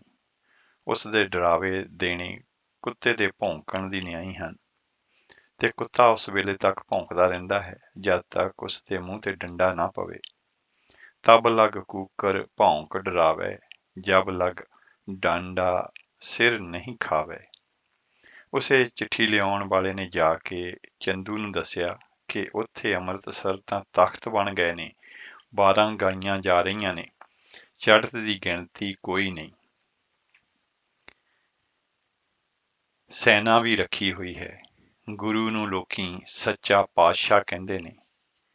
ਚੰਦੂ ਨੇ ਇਨ ਬਿਨ ਜਾ ਕੇ ਜਹਾਂਗੀਰ ਬਾਦਸ਼ਾਹ ਨੂੰ ਦੱਸ ਦਿੱਤਾ। ਇਹ ਵੀ ਕਿਹਾ ਕਿ ਗੁਰੂ ਅਰਜਨ ਨੂੰ ਪਹਿਲਾਂ ਦੇਗ ਵਿੱਚ ਉਬਾਲ ਕੇ ਤੇ ਫਿਰ ਦਰਿਆ ਰੋੜ ਕੇ ਸ਼ਹੀਦ ਕੀਤਾ ਸੀ। ਨੀਰ ਲਾਗ ਸੁਰਲੋਕ ਸਦਾਏ। ਹੁਣ ਤਖ਼ਤ ਤੇ ਗੁਰੂ ਹਰਗੋਬਿੰਦ ਬੈਠੇ ਹਨ। ਇਹ ਤਾਂ ਸੁਣਿਆ ਸੀ ਕਿ ਬਾਦਸ਼ਾਹਾਂ ਦੇ ਤਖ਼ਤ ਹੁੰਦੇ ਨੇ, ਪਰ ਫਕੀਰਾਂ ਦੇ ਕਦੇ ਨਹੀਂ ਸੀ ਸੁਣੇ। ਗੁਰੂ ਹਰਗੋਬਿੰਦ ਨੇ ਤਖ਼ਤ ਬਣਾ ਲਿਆ ਹੈ। ਸ਼ਾਹ ਤਖ਼ਤ ਸਦ ਹੀ ਚੱਲ ਆਏ, ਕਵੀ ਗਦਾਇਨ ਤਖ਼ਤ ਬਣਾਏ। ਅਧਿਆਇ 8ਵਾਂ। ਉਂਗਲੀ ਨਾਲ ਤੀਰ ਵੀ ਘੁਮਾਉਂਦੇ ਨੇ, ਚੁਟਕੀ ਸਰ ਫੇਰੇ, ਐਸੇ ਲਿਖਿਆ ਹੈ। ਗੁਰੂ ਅਰਜਨ ਬਾਰੇ ਵਜ਼ੀਰ ਖਾਨ ਨੇ ਜਹਾਂਗੀਰ ਨੂੰ ਸਮਝਾਇਆ ਕਿ ਉਹ ਰੱਬ ਦਾ ਹੀ ਰੂਪ ਸਨ। ਹੁਣ ਉਸ ਦੇ ਬੇਟੇ ਨਾਲ ਨਾ ਖਹਿਣਾ, ਸਗੋਂ ਆਦਰ ਦਿਓ। ਜਹਾਂਗੀਰ ਨੇ ਵਜ਼ੀਰ ਖਾਨ ਤੇ ਕਿੰਚਾ ਬੇਗ ਨੂੰ ਰਾਜ ਦਰਬਾਰ ਵਿੱਚ ਲਿਆਉਣ ਲਈ ਭੇਜਿਆ ਗੁਰੂ ਹਰਗੋਬਿੰਦ ਸਾਹਿਬ ਮਹਾਰਾਜ ਨੂੰ। ਜਦ ਵਜ਼ੀਰ ਖਾਨ ਤੇ ਕਿੰਚਾ ਬੇਗ ਅੰਮ੍ਰਿਤਸਰ ਆਏ ਤਾਂ ਸਭ ਨੇ ਕਿਹਾ ਕਿ ਅੱਗੇ ਪਿਤਾ ਸ਼ਹੀਦ ਕੀਤਾ ਹੈ, ਹੁਣ ਨਹੀਂ ਜਾਣਾ ਚਾਹੀਦਾ। ਦਿੱਲੀ ਵੱਲ ਜਾਣਾ ਠੀਕ ਨਹੀਂ, ਕਿਉਂਕਿ ਉੱਥੋਂ ਕੋਈ ਬਿਰਲਾ ਹੀ ਮੁਗਲਾਂ ਹੱਥੋਂ ਬਚ ਕੇ ਆਇਆ ਹੈ। ਵਿਚਾਰਾਂ ਸੁਣਨ ਉਪਰੰਤ ਗੁਰੂ ਜੀ ਨੇ ਬਾਬਾ ਬੁੱਢਾ ਜੀ ਨੂੰ ਕਿਹਾ ਕਿ ਤੁਸੀਂ ਤੇ ਭਾਈ ਗੁਰਦਾਸ ਜੀ ਸਲਾਹ ਕਰਕੇ ਮਾਤਾ ਜੀ ਦੀ ਰਾਏ ਲੈ ਕੇ ਨਿਰਣਾ ਲਵੋ। ਗੁਰਦਾਸ ਬੁੱਢਾ ਜੀ ਤੁਮ ਕਹੋ, ਮਾਤ ਸਲਾਹੇ ਰਲਾਏ। ਕਿਤਨਾ ਆਦਰ ਗੁਰੂ ਜੀ ਮਾਤਾ ਜੀ ਤੇ ਭਾਈ ਗੁਰਦਾਸ ਜੀ ਤੇ ਬਾਬਾ ਬੁੱਢਾ ਜੀ ਦਾ ਕਰਦੇ ਸਨ। ਰਾਏ ਬਣਾ ਕੇ ਬਾਬਾ ਬੁੱਢਾ ਜੀ ਨੇ ਕਿਹਾ ਹੈ ਕਿ ਸਾਡੀ ਰਾਏ ਤਾਂ ਇਹ ਬਣੀ ਹੈ ਕਿ ਜਾਣਾ ਚਾਹੀਦਾ ਹੈ। ਅੱਗੋਂ ਆਪ ਮਾਲਕ ਹੋ, ਤੁਮ ਕੋ ਜਾਵਨ ਹੀ ਬਨ ਆਵੇ, ਅੱਗੇ ਜੋ ਤੁਮ ਮਨ ਭਾਵੇ। ਮਹਾਰਾਜ ਨੇ ਦਿੱਲੀ ਜਾਣ ਦੀ ਖਬਰ ਵਜ਼ੀਰ ਖਾਨ ਤੇ ਕਿੰਚਾ ਬੇਗ ਨੂੰ ਦੇ ਦਿੱਤੀ। ਬਾਬਾ ਬੁੱਢਾ ਜੀ ਨੂੰ ਦਰਬਾਰ ਸਾਹਿਬ ਦੀ ਸੇਵਾ ਸੰਭਾਲ ਕਰਦੇ ਰਹਿਣ ਦੀ ਆਗਿਆ ਦਿੱਤੀ ਤੇ ਭਾਈ ਗੁਰਦਾਸ ਜੀ ਨੂੰ ਕਿਹਾ ਕਿ ਤੁਸੀਂ ਅਕਾਲ ਤਖ਼ਤ ਨੂੰ ਸੰਭਾਲਣਾ ਆਪ ਟਿਕ ਕੇ ਕਰਨੀ। ਤਖ਼ਤ ਪੂਜ ਤੁਮ ਹੀ ਕਰੋ, ਨਿਸ ਦਿਨ ਆਪ ਰਹਾਏ। ਕੜਾਹ ਪ੍ਰਸ਼ਾਦ ਕਰ ਤੇ ਅਰਦਾਸ ਕਰ। 2 ਦਿਨ ਮਾਘ ਦੇ ਲੰਘ ਗਏ ਸਨ। 5 ਜਨਵਰੀ 1600 9 ਗੁਰੂ ਜੀ ਦਿੱਲੀ ਵੱਲ ਨੂੰ ਚੱਲ ਪਏ। ਸੰਗਤਾਂ ਨੂੰ ਕਿਹਾ ਕਿ ਸਚੇਤੀ ਰੱਖਣੀ ਤੇ ਫੌਜਾਂ ਨੂੰ ਕਿਹਾ ਕਿ ਬਾਬਾ ਬੁੱਢਾ ਜੀ ਤੇ ਭਾਈ ਗੁਰਦਾਸ ਜੀ ਦੋਵਾਂ ਦੀ ਆਗਿਆ ਵਿੱਚ ਰਹਿਣਾ। 5 ਸਿੱਖ ਗੁਰੂ ਜੀ ਦੇ ਨਾਲ ਸਨ। ਜਦ ਉਹ ਦਿੱਲੀ ਵੱਲ ਚੱਲੇ, ਦਿੱਲੀ ਮਜਨੂ ਟਿੱਲੇ ਕਿਆਮ ਕੀਤਾ। ਮਜਨੂ ਜਮਨਾ ਤੱਟ, ਜਿਸ ਨੂੰ ਕਿਸ਼ਨ ਘਾਟ ਵੀ ਕਹਿੰਦੇ ਹਨ, ਤੇ ਰਹਿੰਦਾ ਸੀ।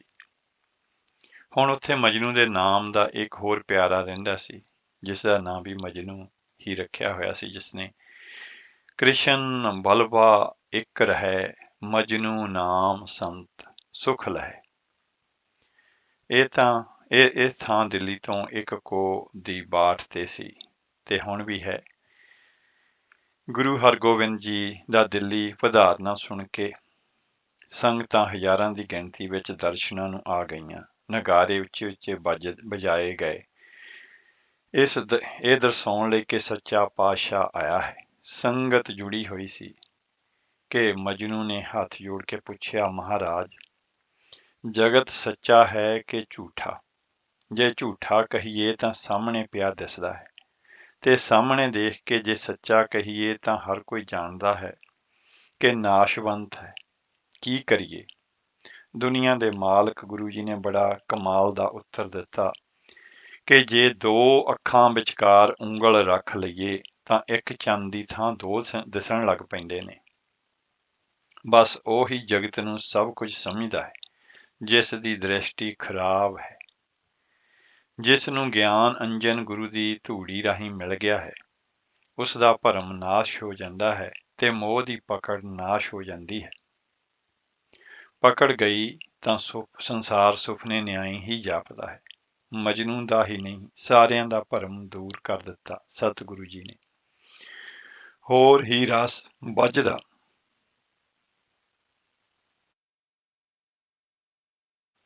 ਜਦ ਰਾਗੀ ਆਨੰਦ ਸਾਹਿਬ ਰਾਮ ਕਲੀ ਰਾਗ ਦੇ ਵਿੱਚ ਪੜ੍ਹਦੇ, ਆਨੰਦ ਦੀ ਚੌਂਕੀ ਹੁੰਦੀ ਤਾਂ ਸੰਗਤਾਂ ਮਹਿਸੂਸ ਕਰਦੀਆਂ ਜਿਵੇਂ ਪਰਮ ਆਨੰਦ ਮਿਲ ਗਿਆ। ਆਨੰਦ ਕੀ ਚੌਂਕੀ ਜਬ ਹੋਵੇ, ਸਿੱਖ ਸੰਗਤ ਦੁੱਖ ਮਨ ਕੋ ਖੋਵੇ। ਗੁਰੂ ਜੀ ਉੱਥੋਂ ਆਗਰੇ ਲਿਆਂਦੇ ਗਏ। ਇੰਝ ਹੀ ਪ੍ਰਤੀਤ ਹੁੰਦਾ ਹੈ ਕਿ ਫੌਜਾਂ ਨੇ ਘੇਰ ਲਿਆ ਸੀ। ਜਹਾਂਗੀਰ ਨੇ ਮਹਾਰਾਜ ਲਈ ਦਰਬਾਰ ਵਿੱਚ ਉੱਚਾ ਸਿੰਘਾਸਨ ਲਵਾਇਆ। ਆਪਨ ਤਖਤ ਤੇ ਊਚ ਬਣਾਏ, ਸਿੰਘਾਸਨ ਗੁਰ ਤਾਹੀਂ ਬਿਠਾਏ। ਜਹਾਂਗੀਰ ਨੇ ਪਹਿਲਾ ਸਵਾਲ ਇਹ ਕੀਤਾ ਕਿ ਹਿੰਦੂ ਪਾਰ ਬ੍ਰਹਮ ਧਿਆਉਂਦਾ ਹੈ, ਮੁਸਲਮਾਨ ਅੱਲਾ ਨੂੰ, ਕੌਣ ਮੁਕਤੀ ਨੂੰ ਪਾਵੇਗਾ? ਮਹਾਰਾਜ ਨੇ ਕਿਹਾ, ਉਂਝ ਦੋਵਾਂ ਦਾ ਕੋਈ ਫਰਕ ਨਹੀਂ, ਜਲ ਦੀ ਲਹਿਰ ਵਾਂਗ ਹਨ ਦੋਨੋਂ। ਰਾਮ ਕਲੀ ਰਾਗ ਗੁਰੂ ਅਰਜਨ ਦੇਵ ਜੀ ਮਹਾਰਾਜ ਦਾ ਸ਼ਬਦ, ਕਾਰਨ ਕਰਨ ਕਰੀਮ, ਸਰਬ ਪ੍ਰਤਪਾਲ ਰਹੀਮ, ਅੱਲ੍ਹੇ ਅਲਖ ਅਪਾਰ, ਖੁਦ ਖੁਦਾਏ ਬੜ ਬੇਸਮਾਰ, ਪੜ੍ਹ ਸੁਣਾਇਆ। ਜਦ ਪੁੱਜੇ ਤਾਂ ਭਾਈ ਵਿਧੀ ਚੰਦ ਜੀ ਨੇ ਪੁੱਛਿਆ, ਪਾਤਸ਼ਾਹ ਤੁਸੀਂ ਬਾਣੀ ਕਿਉਂ ਨਹੀਂ ਰਚੀ? ਆਪ ਜੀ ਨੇ ਫਰਮਾਇਆ ਕਿ ਗੁਰੂ ਪਿਤਾ ਦਾ ਹੁਕਮ ਸੀ ਕਿ ਤੁਹਾਡਾ ਪੁੱਤਰ ਤਾਂ ਰਚੇਗਾ ਪਰ ਤੁਸੀਂ ਨਹੀਂ ਉਚਾਰਨੀ। ਕਾਰਨ ਇਹੋ ਲੱਗਦਾ ਹੈ ਕਿ ਮਿਹਰਬਾਨ ਮਹੱਲਾ 6ਵਾਂ ਦੇ ਨਾਂ ਦੇ ਹੇਠ ਤੇ ਹਰਜੀ ਮਹੱਲਾ 7ਵਾਂ ਦੇ ਨਾਂ ਦੇ ਹੇਠ ਬਾਣੀ ਰਚ ਰਹੇ ਸਨ। ਭੁਲੇਖਾ ਕਿਸੇ ਨੂੰ ਨਾ ਰਵੇ, ਸੋ ਆਪਣੇ ਤੇ ਸਖਤੀ ਰੱਖਣੀ ਜ਼ਰੂਰੀ ਸੀ। ਹੋਰ ਬੜੀ ਭਾਵਪੂਰਤ ਬਾਤ ਗੁਰ ਬਿਲਾਸ ਪਾਤਸ਼ਾਹੀ 6ਵੀਂ ਵਿੱਚ ਲਿਖੀ ਹੈ ਕਿ ਬਲ ਹੋਆ ਬੰਧਨ ਛੂਟੇ, ਸਭ ਕੁਝ ਹੋਤ ਅਪਾਏ। ਗੁਰੂ ਤੇਗ ਬਹਾਦਰ ਜੀ ਦਾ ਹੀ ਹੈ। ਲਿਖਿਆ ਹੈ ਕਿ ਜਦ ਬਲ ਛੁਟਕਿਓ ਬੰਧਨ ਪਰੇ, ਕਛੂ ਨਾ ਹੋਤ ਅਪਾਏ। ਕਹੋ ਨਾਨਕ ਅਬ ਓਟ ਹਰ ਗਜ ਜਿਉ ਹੋ ਸਹਾਏ। ਉਚਾਰਿਆ ਤਾਂ ਵਾਹਿਗੁਰੂ ਨੇ ਦਰਸ਼ਨ ਦਿੱਤੇ। ਜੋ ਵਾਹਿਗੁਰੂ ਨੇ ਗੁਰੂ ਜੀ ਨੂੰ ਕਿਹਾ, ਉਹਨਾਂ ਕੌਮ ਪ੍ਰਤੀ ਸਲੋਕ ਦੇ ਵਿੱਚ ਪੰਧ ਨਾਮਾਂ ਦੇ ਰੂਪ ਵਿੱਚ ਲਿਖਿਆ, ਬਲ ਹੋਆ ਬੰਧਨ ਛੁਟੈ, ਸਭ ਕਿਛ ਹੋਤ ਅਪਾਏ। ਨਾਨਕ ਸਭ ਕਿਛ ਤੁਮਰੇ ਹਾਥ ਮੈਂ, ਤੁਮ ਹੀ ਹੋਤ ਸਹਾਏ। ਗੁਰੂ ਜੀ ਦਾ ਭਾਵ ਸੀ ਕਿ ਜਦ ਪ੍ਰਭੂ ਦੀ ਟੇਕ ਰਵੇ ਤਾਂ ਬਲ ਜਾਂਦਾ ਹੀ ਨਹੀਂ। ਜਹਾਂਗੀਰ ਨੇ ਗੁਰੂ ਜੀ ਨੂੰ ਗਵਾਲੀਅਰ ਵਿਖੇ ਬੰਦੀ ਪਾਉਣ ਦਾ ਹੁਕਮ ਦਿੱਤਾ। ਨੂਰ ਜਹਾਂ ਨੇ ਜਹਾਂਗੀਰ ਨੂੰ ਬਹੁਤ ਸਮਝਾਇਆ ਸੀ ਕਿ ਕਿਸੇ ਦੇ ਚੁੱਕੇ ਚੁਕਾਏ ਕਦੀ ਫਕੀਰਾਂ ਦੇ ਨਾਲ ਤਦੀ ਨਹੀਂ ਕਰੀਦੀ। ਨੂਰ ਜਹਾਨ ਖਾਵੰਦ ਕੋ ਕਹੇ ਐਸੇ, ਸਾਈਂ ਕੀ ਜਾਤ ਹੈ ਸਾਈਂ ਜੈਸੇ, ਤਦੀ ਨਾ ਕਰੀਏ ਕਹੇ ਕਹਾਏ। ਗਵਾਲੀਅਰ ਕਿਲਾ ਨਾ ਹੋ ਕੇ ਇੱਕ ਐਸੀ ਕੈਦ ਦੀ ਕੋਠੜੀ ਸੀ ਜਿੱਥੋਂ ਕੋਈ ਬਿਰਲਾ ਹੀ ਬਚ ਕੇ ਨਿਕਲਦਾ ਸੀ। ਪਹਿਲਾਂ ਗੁਰੂ ਜੀ ਨੂੰ ਜ਼ਹਿਰ ਭਰਿਆ ਚੋਲਾ ਪਹਿਨਾਉਣ ਦੀ ਕੋਸ਼ਿਸ਼ ਹੋਈ, ਪਰ ਹਰੀਦਾਸ ਦਰੋਗਾ ਖਰੀਦਿਆ ਨਾ ਜਾ ਸਕਿਆ। ਗੁਰੂ ਜੀ ਨੂੰ ਹਰੀਦਾਸ ਨੇ ਸਗੋਂ ਸਾਰੀ ਗੱਲ ਦੱਸ ਦਿੱਤੀ ਕਿ ਬੜਾ ਮਾਰੂ ਹੱਲਾ ਦੋਖੀ ਕਰਨਾ ਚਾਹੁੰਦੇ ਹਨ। ਇਹ ਵੀ ਦਰੋਗਾ ਨੇ ਹੀ ਦੱਸਿਆ ਕਿ ਇੱਥੇ ਖਾਣੇ ਦੇ ਵਿੱਚ ਮਿੱਠਾ ਜ਼ਹਿਰ ਦਿੱਤਾ ਜਾਂਦਾ ਹੈ, ਜਿਸ ਦੇ ਸੇਵਨ ਨਾਲ ਬੰਦਾ ਚੁੜ ਚੁੜ ਕੇ ਮਰਦਾ ਹੈ। ਮਹਾਰਾਜ ਨੇ ਨਿਰਣਾ ਲੈ ਲਿਆ ਕਿ ਜੇਲ੍ਹ ਦਾ ਵੀ ਖਾਣਾ ਨਹੀਂ ਖਾਣਾ। ਸ੍ਰੀ ਮੁਖ ਕਹਾ ਕਿਰਤ ਕਰ ਲਿਆਵੋ, ਸੋ ਭੋਜਨ ਹਮਕੋ ਕਰਵਾਵੋ। ਇੱਕ ਠਠਿਆਰ ਜੋ ਕਿਰਤ ਕਰਕੇ ਕਮਾਉਂਦਾ ਸੀ, ਉਸ ਦੀ ਕਮਾਈ ਨਾਲ ਤਿਆਰ ਕੀਤਾ ਪ੍ਰਸ਼ਾਦਾ ਹੀ ਗੁਰੂ ਜੀ ਖਾਂਦੇ। ਜੋ ਕਿਛ ਕਿਰਤ ਰੋਜ਼ ਕਰੇ ਲਿਆਵੈ, ਆਏ ਦਿਵਸ ਪ੍ਰਸਾਦ ਕਰਾਵੈ, ਸੋ ਪ੍ਰਸਾਦ ਸ੍ਰੀ ਸਤਿਗੁਰ ਕਰੈ, ਪਾਂਚ ਸਿੱਖ ਸੋਊ ਮੁਖ ਧਰੈ। ਅਧਿਆਏ 8ਵਾਂ। ਜੋ ਰੋਜ਼ੀਨਾ 500 ਰੁਪਇਆ ਦਾ ਗੁਰੂ ਜੀ ਨੂੰ ਮਿਲਦਾ ਸੀ, ਉਹ ਰਾਜਿਆਂ ਨੂੰ ਹੀ ਵੰਡ ਦਿੰਦੇ ਸਨ। ਰੁਪਇਆ 500 ਸ਼ਾਹ ਪਠਾਵੈ, ਸ੍ਰੀ ਗੁਰੂ ਭੋਜਨ ਤਾਹੇ ਕਰਾਵੈ, ਬੰਦੀ ਖਾਨੇ ਜੋ ਪਰੇ, ਤਾਂ ਕੋ ਦੇਤ ਖਵਾਏ, ਅੰਗੀਕਾਰ ਨ ਗੁਰੂ ਕਰੈ, ਐਸੇ ਨਿਤ ਕਰਾਏ। ਮਹਾਰਾਜ ਦੀ ਗ੍ਰਿਫਤਾਰੀ ਸੁਣ ਕੇ ਸੰਗਤਾਂ ਵਿਆਕਲ ਹੋਣ ਲੱਗ ਪਈਆਂ। ਬਾਬਾ ਬੁੱਢਾ ਜੀ ਨੇ ਅਕਾਲ ਤਖ਼ਤ ਸਾਹਿਬ ਤੋਂ ਚੌਂਕੀ ਕੱਢਣ ਦੀ ਪਿਰਤ ਪਾਈ। ਕਿਰਪਾਨਾਂ ਧਾਰ ਤੇ ਮਸਾਲਾ ਹੱਥ ਵਿੱਚ ਲੈ ਕੇ ਸੰਗਤਾਂ ਸ਼ਬਦ ਪੜ੍ਹਦੀਆਂ ਦਰਬਾਰ ਸਾਹਿਬ ਦੀ ਪਰਿਕਰਮਾ ਕਰਦੀਆਂ। ਸ੍ਰੀ ਦਰਬਾਰ ਸਾਹਿਬ ਦੀ ਅੰਦਰਲੀ ਦਲੀ ਤੋਂ ਬਾਹਰੋਂ ਹੀ ਮੁੜ ਜਾਂਦੀਆਂ। ਗੁਰੂ ਗ੍ਰਹਿ ਸਾਥ ਬੈਰ ਜੋ ਪਾਵੈ, ਮਾਫ ਕਰਨਾ,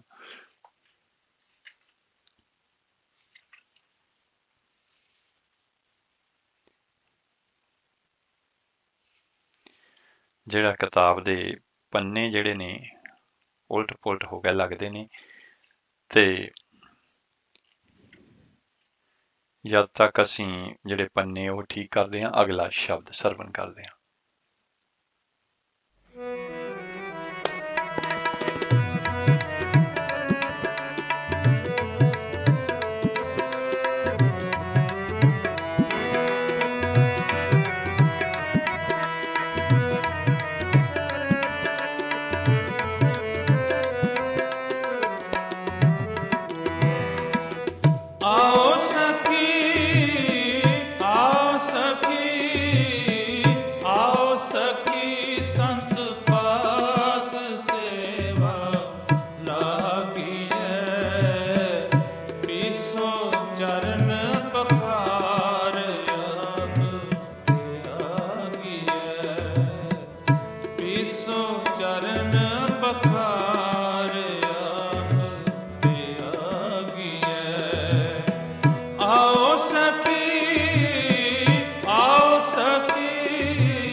ਤਜ ਆਪ ਮਿਟੈ ਸੰਤਾ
ਦਾਸ ਦਾਸੀ ਤਜ ਉਦਾਸੀ ਕਰ ਜੋੜ ਦਿਨ ਰਹਿਣ ਜਾਗੀਐ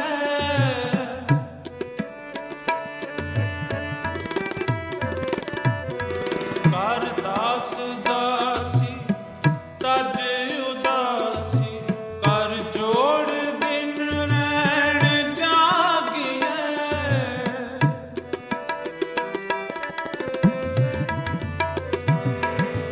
ਨਾਨਕ ਵਖਾਣੈ ਗੁਰ ਬਚਨ ਜਾਣੈ ਆਓ ਸਖੀ ਸੰਤ ਪਾਸ ਸੇਵਾ ਲਾਗੀ ਹੈ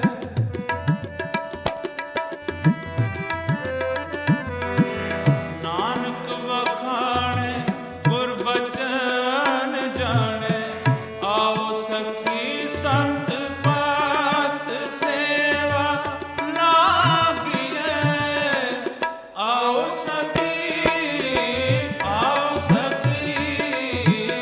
ਆਓ ਸਖੀ ਸੰਤ ਪਾਸ ਸੇਵਾ ਲਾਗੀ ਹੈ ਵਿਸੋ ਚਰਨ ਪਖਾਰ ਆਪ ਤੇ ਆਗੀ ਹੈ ਵਿਸੋ ਚਰਨ ਪਖਾਰ ਆਪ ਤੇ ਆਗੀ ਹੈ ਆਓ ਸਖੀ ਆਓ ਸਖੀ ਸੰਤ ਪਾਸ ਸੇਵਾ ਲਾਗੀ ਹੈ ਵਿਸੋ ਚਰਨ ਪਖਾਰ ਆਪ ਤੇ ਆਗੀ ਹੈ ਵਿਸੋ ਚਰਨ ਪਖਾਰ ਆਪ ਤੇ ਆਗੀ ਹੈ ਵਿਸੋ ਚਰਨ ਪਖਾਰ ਆਪ ਤੇ ਆਗੀ ਹੈ ਹਾਂਜੀ, ਇਹ ਸਨ ਭਾਈ ਨਿਰੰਜਨ ਸਿੰਘ ਜੀ ਜਵਾਦੀ ਕਲਾਂ ਵਾਲੇ, ਜਿਨ੍ਹਾਂ ਦੀ ਆਵਾਜ਼ ਦੇ ਵਿੱਚ ਅਸੀਂ ਇਹ ਸ਼ਬਦ ਸਰਵਣ ਕੀਤਾ ਹੈ। ਤੇ ਇਸ ਸ਼ਬਦ ਤੋਂ ਪਹਿਲਾਂ ਅਸੀਂ ਜਿਹੜਾ ਗੱਲ ਕਰ ਰਹੇ ਸਾਂ ਕਿ ਕਿਵੇਂ ਗੁਰੂ ਹਰਗੋਬਿੰਦ ਸਾਹਿਬ ਮਹਾਰਾਜ ਉਹਨਾਂ ਨੂੰ ਜਿਹੜਾ ਹੈ ਗਵਾਲੀਅਰ ਦੇ ਕਿਲੇ ਦੇ ਵਿੱਚ ਬੰਦੀ ਬਣਾਇਆ ਜਾਂਦਾ ਹੈ ਤੇ ਸੰਗਤਾਂ ਵਿਆਕੁਲ ਹੁੰਦੀਆਂ ਨੇ ਤੇ ਚੌਂਕੀ ਸਾਹਿਬ ਦੀ ਜਿਹੜੀ ਹੈ ਮਰਜ਼ਾਦਾ ਉੱਥੋਂ ਸ਼ੁਰੂ ਹੁੰਦੀ ਹੈ। ਸੰਗਤਾਂ ਵਿਆਕੁਲ ਹੋਣ ਲੱਗ ਪਈਆਂ। ਬਾਬਾ ਬੁੱਢਾ ਜੀ ਨੇ ਅਕਾਲ ਤਖਤ ਤੋਂ ਚੌਂਕੀ ਕੱਢਣ ਦੀ ਪਿਰਤ ਪਾਈ। ਕਿਰਪਾਨਾਂ ਧਾਰ ਕੇ ਮਸਾਲਾਂ ਹੱਥਾਂ ਵਿੱਚ ਲੈ ਕੇ ਸ਼ਬਦ ਪੜ੍ਹਦੀਆਂ ਸੰਗਤਾਂ ਦਰਬਾਰ ਸਾਹਿਬ ਦੀ ਪਰਿਕਰਮਾ ਕਰਦੀਆਂ। ਸ੍ਰੀ ਦਰਬਾਰ ਸਾਹਿਬ ਦੀ ਅੰਦਰਲੀ ਦਹਿਲੀਜ਼ ਤੋਂ ਤੇ ਬਾਹਰੋਂ ਹੀ ਮੁੜ ਜਾਂਦੀਆਂ, ਇਹ ਦਰਸਾਉਣ ਲਈ ਕਿ ਗੁਰੂ ਪਾਤਸ਼ਾਹ ਦੇ ਦਰਸ਼ਨ ਨਾ ਹੋਣ ਕਾਰਨ ਵਿਆਕੁਲ ਹੋਏ ਹਾਂ। ਜਦ ਗੁਰੂ ਹਰਗੋਬਿੰਦ ਜੀ ਵਾਪਸ ਸ੍ਰੀ ਦਰਬਾਰ ਸਾਹਿਬ ਮੁੜੇ ਤਾਂ ਇਹ ਮਰਜ਼ਾਦਾ ਨੂੰ ਕਾਇਮ ਰੱਖਿਆ ਗਿਆ। ਅੱਜ ਵੀ ਜਦ ਚੌਂਕੀ ਅੰਦਰਲੀ ਦਹਿਲੀਜ਼ ਤੇ ਪਹੁੰਚਦੀ ਹੈ ਤਾਂ ਬਾਬਾ ਬੁੱਢਾ ਜੀ ਤੇ ਚੌਂਕੀ ਸਾਹਿਬ ਦੇ ਆਦਰ ਵਜੋਂ ਦਰਬਾਰ ਸਾਹਿਬ ਕੁਝ ਖਿਣਾਂ ਲਈ ਕੀਰਤਨ ਰੋਕ ਦਿੱਤਾ ਜਾਂਦਾ ਹੈ। ਮਹਾਰਾਜ ਨੇ ਇਹ ਵਚਨ ਵੀ ਕੀਤਾ ਸੀ ਕਿ ਜੋ ਇੱਕ ਮਨ ਚਿੱਤ ਸ਼ਬਦ ਪੜ੍ਹੇਗਾ ਉਸ ਨੂੰ ਇਸ ਚੌਂਕੀ ਦੇ ਵਿੱਚੋਂ ਮੇਰੇ ਦੀਦਾਰ ਹੋਣਗੇ। ਅਰਦਾਸ ਦਾ ਇਹ ਚੌਂਕੀਆਂ, ਝੰਡੇ, ਬੁੰਗੇ ਜੁਗੋ ਜੁਗ ਅਟਲ ਹਿੱਸਾ ਬਣ ਗਏ। ਪੰਜਾਬ ਦੇ ਵਿੱਚੋਂ ਕਈ ਥਾਵਾਂ ਨਗਰਾਂ ਤੋਂ ਹੋ ਕੇ ਚੌਂਕੀਆਂ ਗਵਾਲੀਅਰ ਦੇ ਕਿਲੇ ਤੱਕ ਪਹੁੰਚਦੀਆਂ, ਕਿਲੇ ਦੀ ਪਰਿਕਰਮਾ ਕਰਕੇ ਮੁੜਦੀਆਂ। ਭਾਈ ਜੇਠਾ ਜੀ ਰਾਤ ਨੂੰ ਆਗਰੇ ਦੇ ਕਿਲੇ ਵਿੱਚ ਜਾ ਕੇ ਸ਼ੇਰ ਦਾ ਰੂਪ ਧਾਰ ਕੇ ਜਹਾਂਗੀਰ ਨੂੰ ਡਰਾ ਆਉਂਦੇ ਸਨ। ਜਹਾਂਗੀਰ ਇਤਨਾ ਘਬਰਾਇਆ ਕਿ ਹਕੀਮਾਂ ਕੋਲੋਂ ਉਪਾਅ ਪੁੱਛੇ। ਵਜ਼ੀਰ ਖਾਨ ਤੇ ਮੀਆਂ ਮੀਰ ਜੀ ਨੇ ਜਾ ਕੇ ਸਮਝਾਇਆ ਕਿ ਅੱਗੇ ਗੁਰੂ ਅਰਜਨ ਦੇਵ ਜੀ ਨੂੰ ਸ਼ਹੀਦ ਕਰਕੇ ਕਹਿਰ ਕਮਾਇਆ ਹੀ, ਹੁਣ ਗੁਰੂ ਹਰਗੋਬਿੰਦ ਜੀ ਨੂੰ ਬੰਦੀ ਦੇ ਵਿੱਚ ਪਾ ਕੇ ਕਹਿਰ ਨਾ ਕਮਾ। ਸ੍ਰੀ ਗੁਰੂ ਰੂਪ ਇਲਾਹੀ ਜਾਨ। ਜਹਾਂਗੀਰ ਨੇ ਇੱਕ ਮਨਸਬਦਾਰ ਰਾਹੀਂ ਰਿਹਾਈ ਦਾ ਹੁਕਮ ਭੇਜਿਆ। ਵਜ਼ੀਰ ਖਾਂ ਆਪੂ ਵੀ ਆਇਆ, ਪਰ ਮਹਾਰਾਜ ਨੇ ਕਿਹਾ ਸਾਡਾ ਮਨ ਇੱਥੇ ਹੀ ਪ੍ਰਭੂ ਦੇ ਨਾਲ ਲੱਗਾ ਹੋਇਆ ਹੈ। ਕਹਾ ਗੁਰੂ ਮਨ ਲਾਗ ਅਭੇਵੈ। ਅਸੀਂ ਤਦ ਹੀ ਰਿਹਾ ਹੋਵਾਂਗੇ ਜਦ ਬਾਕੀ ਦੇ ਬੇਦੋਸ਼ੇ ਬੰਦੀ ਰਾਜੇ ਸਾਡੇ ਨਾਲ ਹੀ ਰਿਹਾ ਕੀਤੇ ਜਾਣ। ਸੁਨ ਵਜ਼ੀਰ ਤਵੀ ਹਮ ਜਾਵੇਂ, ਜੋ ਬੰਧੇ ਸਭ ਦੁਖੀ ਛਡਾਵੇਂ। ਬੰਦੀ ਨਿਰਪ जेतक परे, सब को प्रथम छुड़ाए। कहो बात इम शाह को, तुम रे पह आए। ਵਜ਼ੀਰ ਖਾਨ ਬਾਦਸ਼ਾਹ ਜਹਾਂਗੀਰ ਪਾਸ ਆਇਆ ਤੇ ਗਵਾਲੀਅਰ ਵਿਖੇ ਗੁਰੂ ਜੀ ਦੇ ਨਾਲ ਹੋਈ ਸਾਰੀ ਗੱਲ ਦੱਸੀ ਤਾਂ ਜਹਾਂਗੀਰ ਨੇ ਕਿਹਾ, ਸਾਰਿਆਂ ਨੂੰ ਛੱਡ ਦਿਓ, ਪਰ ਗੁਰੂ ਜੀ ਦੀ ਮੇਰੇ ਨਾਲ ਮੁਲਾਕਾਤ ਜ਼ਰੂਰ ਕਰਾਵੋ। ਖਾ ਵਜ਼ੀਰ ਕੋ ਸ਼ਾਹ ਅਲਾਏ, ਸ਼ੋਰ ਬੰਦ ਸਭ ਪੀਰ ਲਿਆਏ। ਕਈ ਸਾਲਾਂ ਤੋਂ ਬੰਦੀ ਦੇ ਵਿੱਚ ਦੁੱਖ ਪਾਉਂਦੇ ਰਾਜੇ ਗੁਰੂ ਜੀ ਦਾ ਪੱਲਾ ਫੜ ਕੇ ਰਿਹਾ ਹੋਏ। ਗੁਰੂ ਜਿਹਾ ਕੌਣ ਪਰਉਪਕਾਰੀ ਹੈ, ਜਿਸ ਉਤਨਾ ਚਿਰ ਰਿਹਾ ਹੋਣਾ ਨਾ ਮੰਨਿਆ ਜਦ ਤੱਕ ਰਾਜੇ ਰਿਹਾ ਨਾ ਹੋਏ। ਬਹੁ ਬਰਸਨ ਕੇ ਨਿਰਪ ਬੰਦ ਪਰੇ, ਤਨ ਸ਼ੀਨ ਮਲੀਨ ਮਹਾ ਸ਼ਰਮ ਧਾਰੇ। ਗੁਰ ਕੇ ਪਦ ਪੰਕਜ ਦੇਖਤ ਹੀ, ਅਗ ਓਗ ਸਭ ਨਰਕੇ ਕਟ ਡਾਰੇ। ਸਿੰਧ ਜਰਾ ਜਸ ਬੰਦ ਲਿਏ, ਨਿਰਪ ਰਾਮ ਕੇ ਭਰਾਤ ਸੋ ਕੀਨ ਉਦਾਰੇ। ਤੈਸ ਗੁਰੂ ਨਿਰਪ ਸ਼ੋਰ ਦੀਏ, ਗੁਰ ਕੇ ਸਮ ਕੌਣ ਕਰੇ ਉਪਕਾਰੇ। ਜਦ ਜਹਾਂਗੀਰ ਤੇ ਗੁਰੂ ਹਰਗੋਬਿੰਦ ਜੀ ਮਿਲੇ ਤਾਂ ਗੁਰੂ ਜੀ ਦੇ ਪਾਸ ਮਾਲਾ ਦੇਖ ਕੇ ਜਹਾਂਗੀਰ ਦੋਸਤੀ ਜਤਲਾਉਣ ਲਈ ਕਹਿਣ ਲੱਗਾ ਕਿ ਆਪਣੀ ਮਾਲਾ ਦਾ ਇੱਕ ਮਣਕਾ ਮੈਨੂੰ ਦਿਓ ਤਾਂ ਕਿ ਤਸਬੀਹ ਵਿੱਚ ਲਗਾ ਕੇ ਫੇਰਾਂ। ਮਹਾਰਾਜ ਨੇ ਕਿਹਾ, ਜਦ ਗੁਰੂ ਅਰਜਨ ਦੇਵ ਜੀ ਸ਼ਹੀਦ ਹੋਏ ਉਹਨਾਂ ਪਾਸ ਵੀ ਅਜਿਹੀ ਇੱਕ ਮਾਲਾ ਸੀ, ਚੰਦੂ ਨੇ ਪਾਸ ਹੀ ਰੱਖ ਲਈ ਹੋਵੇਗੀ। ਜਹਾਂਗੀਰ ਨੇ ਕਿਹਾ ਕਿ ਮੈਨੂੰ ਬੜੀ ਗਲਤ ਫਹਿਮੀ ਪਾਈ ਗਈ। ਗੁਰੂ ਹਰਗੋਬਿੰਦ ਜੀ ਨੇ ਕਿਹਾ ਕਿ ਜੋ ਤੂੰ ਕੀਤਾ ਹੈ ਇਸ ਦਾ ਹਿਸਾਬ ਹੁਣ ਇੱਥੇ ਨਹੀਂ ਦਰਗਾਹ ਵਿੱਚ ਹੀ ਹੋਵੇਗਾ। ਹੁਣ ਦੁਹਰਾਉਣ ਦੀ ਲੋੜ ਨਹੀਂ, ਚੁੱਪੀ ਵਿੱਚ ਹੀ ਭਲਾ ਹੈ।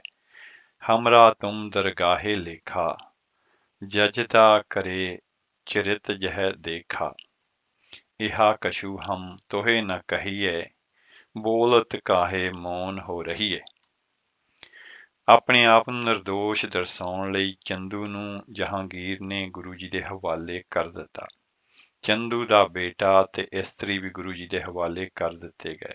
ਪਰ ਖਿਮਾ ਦਾਤਾ ਅਤੇ ਸਾਡੇ ਲਈ ਪੂਰਨੇ ਪਾਉਣ ਵਾਲੇ ਗੁਰੂ ਪਾਤਸ਼ਾਹ ਨੇ ਕਿਹਾ, ਇਹਨਾਂ ਪੁੱਤਰ ਤੇ ਇਸਤਰੀ ਨੂੰ ਚੰਦੂ ਦੇ ਜਿਹੜੇ ਨੇ ਉਹਨਾਂ ਨੂੰ ਛੱਡ ਦਿਓ, ਇਹਨਾਂ ਦਾ ਕੀ ਕਸੂਰ ਹੈ। ਸ਼੍ਰੀ ਗੁਰੂ ਕਹਾ ਇਨੇ ਛੱਡ ਦੀਜੈ, ਇਨਕੇ ਬਸ ਨਹੀਂ ਜੋ ਕਹਿ ਲੀਜੈ।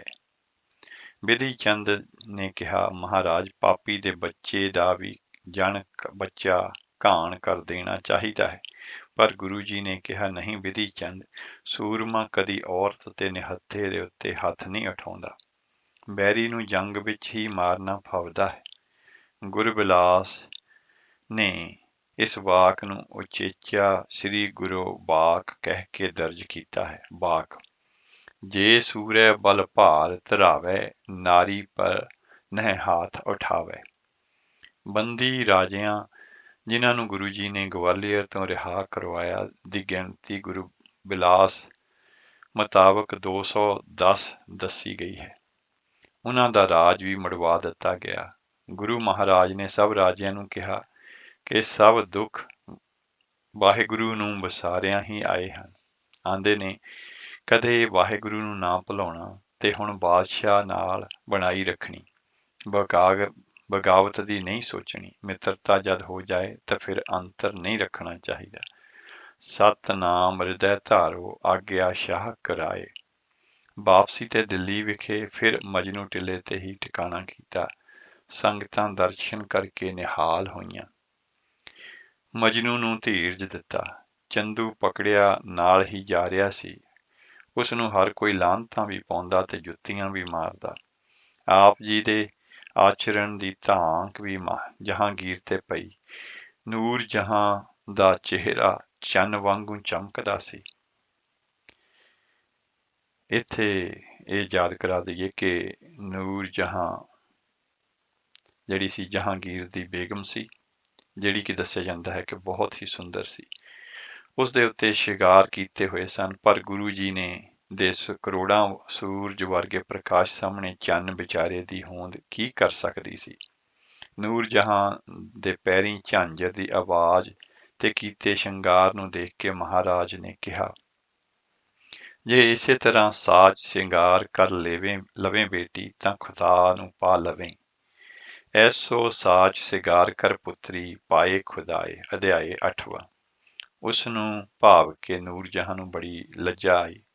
ਨੂਰ ਜਹਾਂ ਪੁੱਛ ਹੀ ਲਿਆ ਕਿ ਇਤਨਾ ਆਪਣੇ ਮਨ ਤੇ ਕਾਬੂ ਤੁਸੀਂ ਕਿਵੇਂ ਪਾਇਆ ਹੋਇਆ ਹੈ।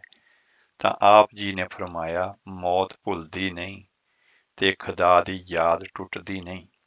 ਫਿਰ ਗੁਰੂ ਜੀ ਨੇ ਨੂਰ ਜਹਾਂ ਨੂੰ ਕਿਹਾ, ਪਤੀ ਵਰਤਾ ਰਹੀ, ਜਲੰਧਰ ਦੀ ਔਰਤ ਬ੍ਰਿੰਦਾ ਵਾਂਗ, ਨਾਰ ਜਲੰਧਰ ਸੁਨ ਸੁਖ ਪਾਹੀਂ। ਜਦ ਜਹਾਂਗੀਰ ਦੇ ਨਾਲ ਵੱਖਰੀ ਭੇਂਟ ਹੋਈ ਤਾਂ ਉਸ ਨਿਮਰਤਾ ਦੇ ਨਾਲ ਖਿਮਾ ਮੰਗੀ ਤੇ ਆਗਿਆ ਮੰਗੀ ਕਿ ਗੋਇੰਦਵਾਲ ਤੇ ਤਰਨਤਾਰਨ ਦੇ ਦਰਸ਼ਨਾਂ ਬਾਅਦ ਅਕਾਲ ਤਖ਼ਤ ਤੇ ਦਰਬਾਰ ਸਾਹਿਬ ਪੁੱਜਾਂ ਤੇ ਮਾਤਾ ਜੀ ਕੋਲੋਂ ਕਿਰਪਾ ਕਰਕੇ ਖਿਮਾ ਲੈ ਦੇਵੋ। ਮਹਾਰਾਜ ਨੇ ਕਿਹਾ, ਜਦ ਜੀ ਆਏ ਉੱਥੇ ਪੁੱਜੋ, ਕੋਈ ਰੁਕਾਵਟ ਨਹੀਂ। ਗੁਰੂ ਜੀ ਕੁਸ਼ਲ ਸੇਤੀ ਅੰਮ੍ਰਿਤਸਰ ਪੁੱਜੇ। ਸਾਰਾ ਇਲਾਕਾ ਹੀ ਦਰਸ਼ਨਾਂ ਨੂੰ ਉਮੜ ਪਿਆ। ਬਾਬਾ ਬੁੱਢਾ ਜੀ ਨੇ ਸਹੀ ਸਲਾਮਤ ਪੁੱਜਣ ਦੀ ਅਰਦਾਸ ਕੀਤੀ। ਮਾਤਾ ਜੀ ਦੇ ਚਰਨ ਜਦ ਗੁਰੂ ਜੀ ਨੇ ਛੋਹੇ ਤਾਂ ਉਹਨਾਂ ਛਾਤੀ ਨਾਲ ਲਗਾ ਲਿਆ ਤੇ ਕਿਹਾ, ਅੱਜ ਖੁਸ਼ੀ ਸੰਭਾਲੀ ਨਹੀਂ ਜਾਂਦੀ। ਗੁਰੂ ਬਿਲਾਸ ਪਾਤਸ਼ਾਹ 6ਵੀਂ ਦੇ ਵਿੱਚ ਲੇਖਕ ਨੇ ਇਸ ਤਰ੍ਹਾਂ ਬਚਨ ਜਿਹੜਾ ਹੈ ਉਹ ਇਹ ਸ਼ਬਦ ਦਰਜ ਕੀਤੇ ਨੇ, ਮਾਤਾ ਕੇ ਚਰਨੀ ਲੱਗੇ ਮਾਤ ਲੀਨ ਉਰ ਲਾਏ, ਆਨੰਦ ਸੋ ਤੁਮ ਸੁਤ ਆਏ, ਪ੍ਰੇਮ ਨ ਚਿਤ ਸਮਾਏ। ਅਜੇ ਗੁਰੂ ਹਰਗੋਬਿੰਦ ਜੀ ਅੰਮ੍ਰਿਤਸਰ ਪੁੱਜੇ ਹੀ ਸਨ ਕਿ ਖਬਰ ਪੁੱਜੀ ਕਿ ਜਹਾਂਗੀਰ ਸ੍ਰੀ ਦਰਬਾਰ ਸਾਹਿਬ ਦੇ ਦਰਸ਼ਨਾਂ ਨੂੰ ਆਉਣਾ ਚਾਹੁੰਦਾ ਹੈ। ਗੁਰੂ ਜੀ ਨੇ ਮੋੜਵਾ ਸੁਨੇਹਾ ਭੇਜਿਆ ਕਿ ਜਦੋਂ ਚਿੱਤ ਚਾਹੇ ਆਵੇ। ਜਹਾਂਗੀਰ ਤਰਨਤਾਰਨ ਦੇ ਰਾਹ ਬਾਹਰਲੀ ਬਾਹੀ ਪੁੱਜਾ ਤਾਂ ਮਹਾਰਾਜ ਨੇ ਭਾਈ ਗੁਰਦਾਸ ਜੀ ਨੂੰ ਅੱਗੇ ਭੇਜਿਆ ਕਿ ਨਾਲ ਲੈ ਆਵੋ। ਉਸਨੇ ਪਹਿਲੋਂ ਬਾਹਰੋਂ ਹੀ ਸਿਰ ਨਵਾਇਆ ਤੇ ਫਿਰ ਅਕਾਲ ਤਖ਼ਤ ਤੇ ਕੜਾਹ ਪ੍ਰਸ਼ਾਦ ਕਰਵਾਇਆ ਤੇ ਮੱਥਾ ਟੇਕਿਆ। ਦਰਸ ਤਖ਼ਤ ਕਰ ਆਨੰਦ ਚੀਨੀ। ਫਿਰ ਸ੍ਰੀ ਦਰਬਾਰ ਸਾਹਿਬ ਆਇਆ, ਬੈਠ ਕੀਰਤਨ ਸੁਣਿਆ। ਉੱਥੇ 500 ਮੋਹਰਾਂ ਚੜਾਈਆਂ ਤੇ ਬਲਵੰਡ ਜੀ ਦਾ ਕੀਰਤਨ ਸੁਣ ਮਨ ਟਿਕਿਆ ਤੇ ਉਸ ਨੂੰ ਬੇਅੰਤ ਮਾਇਆ ਭੇਟ ਕੀਤੀ। ਕੀਰਤਨ ਦੇ ਭੋਗ ਉਪਰੰਤ ਜਹਾਂਗੀਰ ਨੇ ਮਾਤਾ ਜੀ ਦੇ ਦਰਸ਼ਨਾਂ ਦੀ ਲੋਚਾ ਦੱਸੀ ਤੇ ਗੁਰੂ ਜੀ ਨੇ ਕਿਹਾ, ਮਾਤਾ ਜੀ ਦੇ ਪਾਸ ਕਿਰਪਾ ਕਰਕੇ ਲੈ ਚਲੋ ਤਾਂ ਕਿ ਜਾ ਕੇ ਖਿਮਾ ਪ੍ਰਾਪਤ ਕਰਾਂ। ਚਲੋ ਪੀਰ ਮਾਤ ਨਿਕਟਾਏ, ਪਰੀ ਭੂਮ ਮਮ ਸ਼ਿਮਾ ਕਰਾਏ। ਬੇਅੰਤ ਲੋਕੀ ਨਾਲ ਤੁਰ ਪਏ। ਗੁਰੂ ਕੇ ਮਹਿਲ ਜਹਾਂਗੀਰ ਗਿਆ। ਮਾਤਾ ਜੀ ਦੇ ਚਰਨੀ ਹੱਥ ਲਗਾ ਕੇ 500 ਮੋਹਰਾਂ ਅੱਗੇ ਰੱਖ ਦਿੱਤੀਆਂ ਤੇ ਕਿਹਾ, ਖਿਮਾ ਮਾਤ ਮਮ ਕੀਜੀਏ, ਮੁਖ ਸੋ ਕੀਨ ਉਚਾਰ। ਮਾਤਾ ਜੀ ਨੇ ਮੋਹਰਾਂ ਉਸੇ ਵਕਤ ਉਠਵਾ ਦਿੱਤੀਆਂ ਤੇ ਲੋੜਵੰਦਾਂ ਨੂੰ ਵੰਡ ਦਿੱਤੀਆਂ। ਜਦ ਜਹਾਂਗੀਰ ਸਫਾਈਆਂ ਦੇਣ ਲੱਗਾ ਤਾਂ ਮਾਤਾ ਜੀ ਨੇ ਕਿਹਾ, ਇਹ ਯਾਦ ਰੱਖਣਾ ਜਹਾਂਗੀਰ, ਗੁਰ ਗ੍ਰਹਿ ਸਾਥ ਬੈਰ ਜੋ ਪਾਵੈ, ਹਾਲਤ ਪਾਲਤ ਨਿਜ ਦੋਵੈ ਗਵਾਵੈ। ਅਧਿਆਏ 8ਵਾਂ। ਗੁਰੂ ਤਾਂ ਜਨਮ ਮਰਨ ਦੇ ਵਿੱਚ ਨਹੀਂ ਹਨ। ਮੂਰਖ ਲੋਕ ਤਾਂ ਗੁਰੂ ਨਾਲ ਬੈਰ ਕਮਾਉਂਦੇ ਨੇ।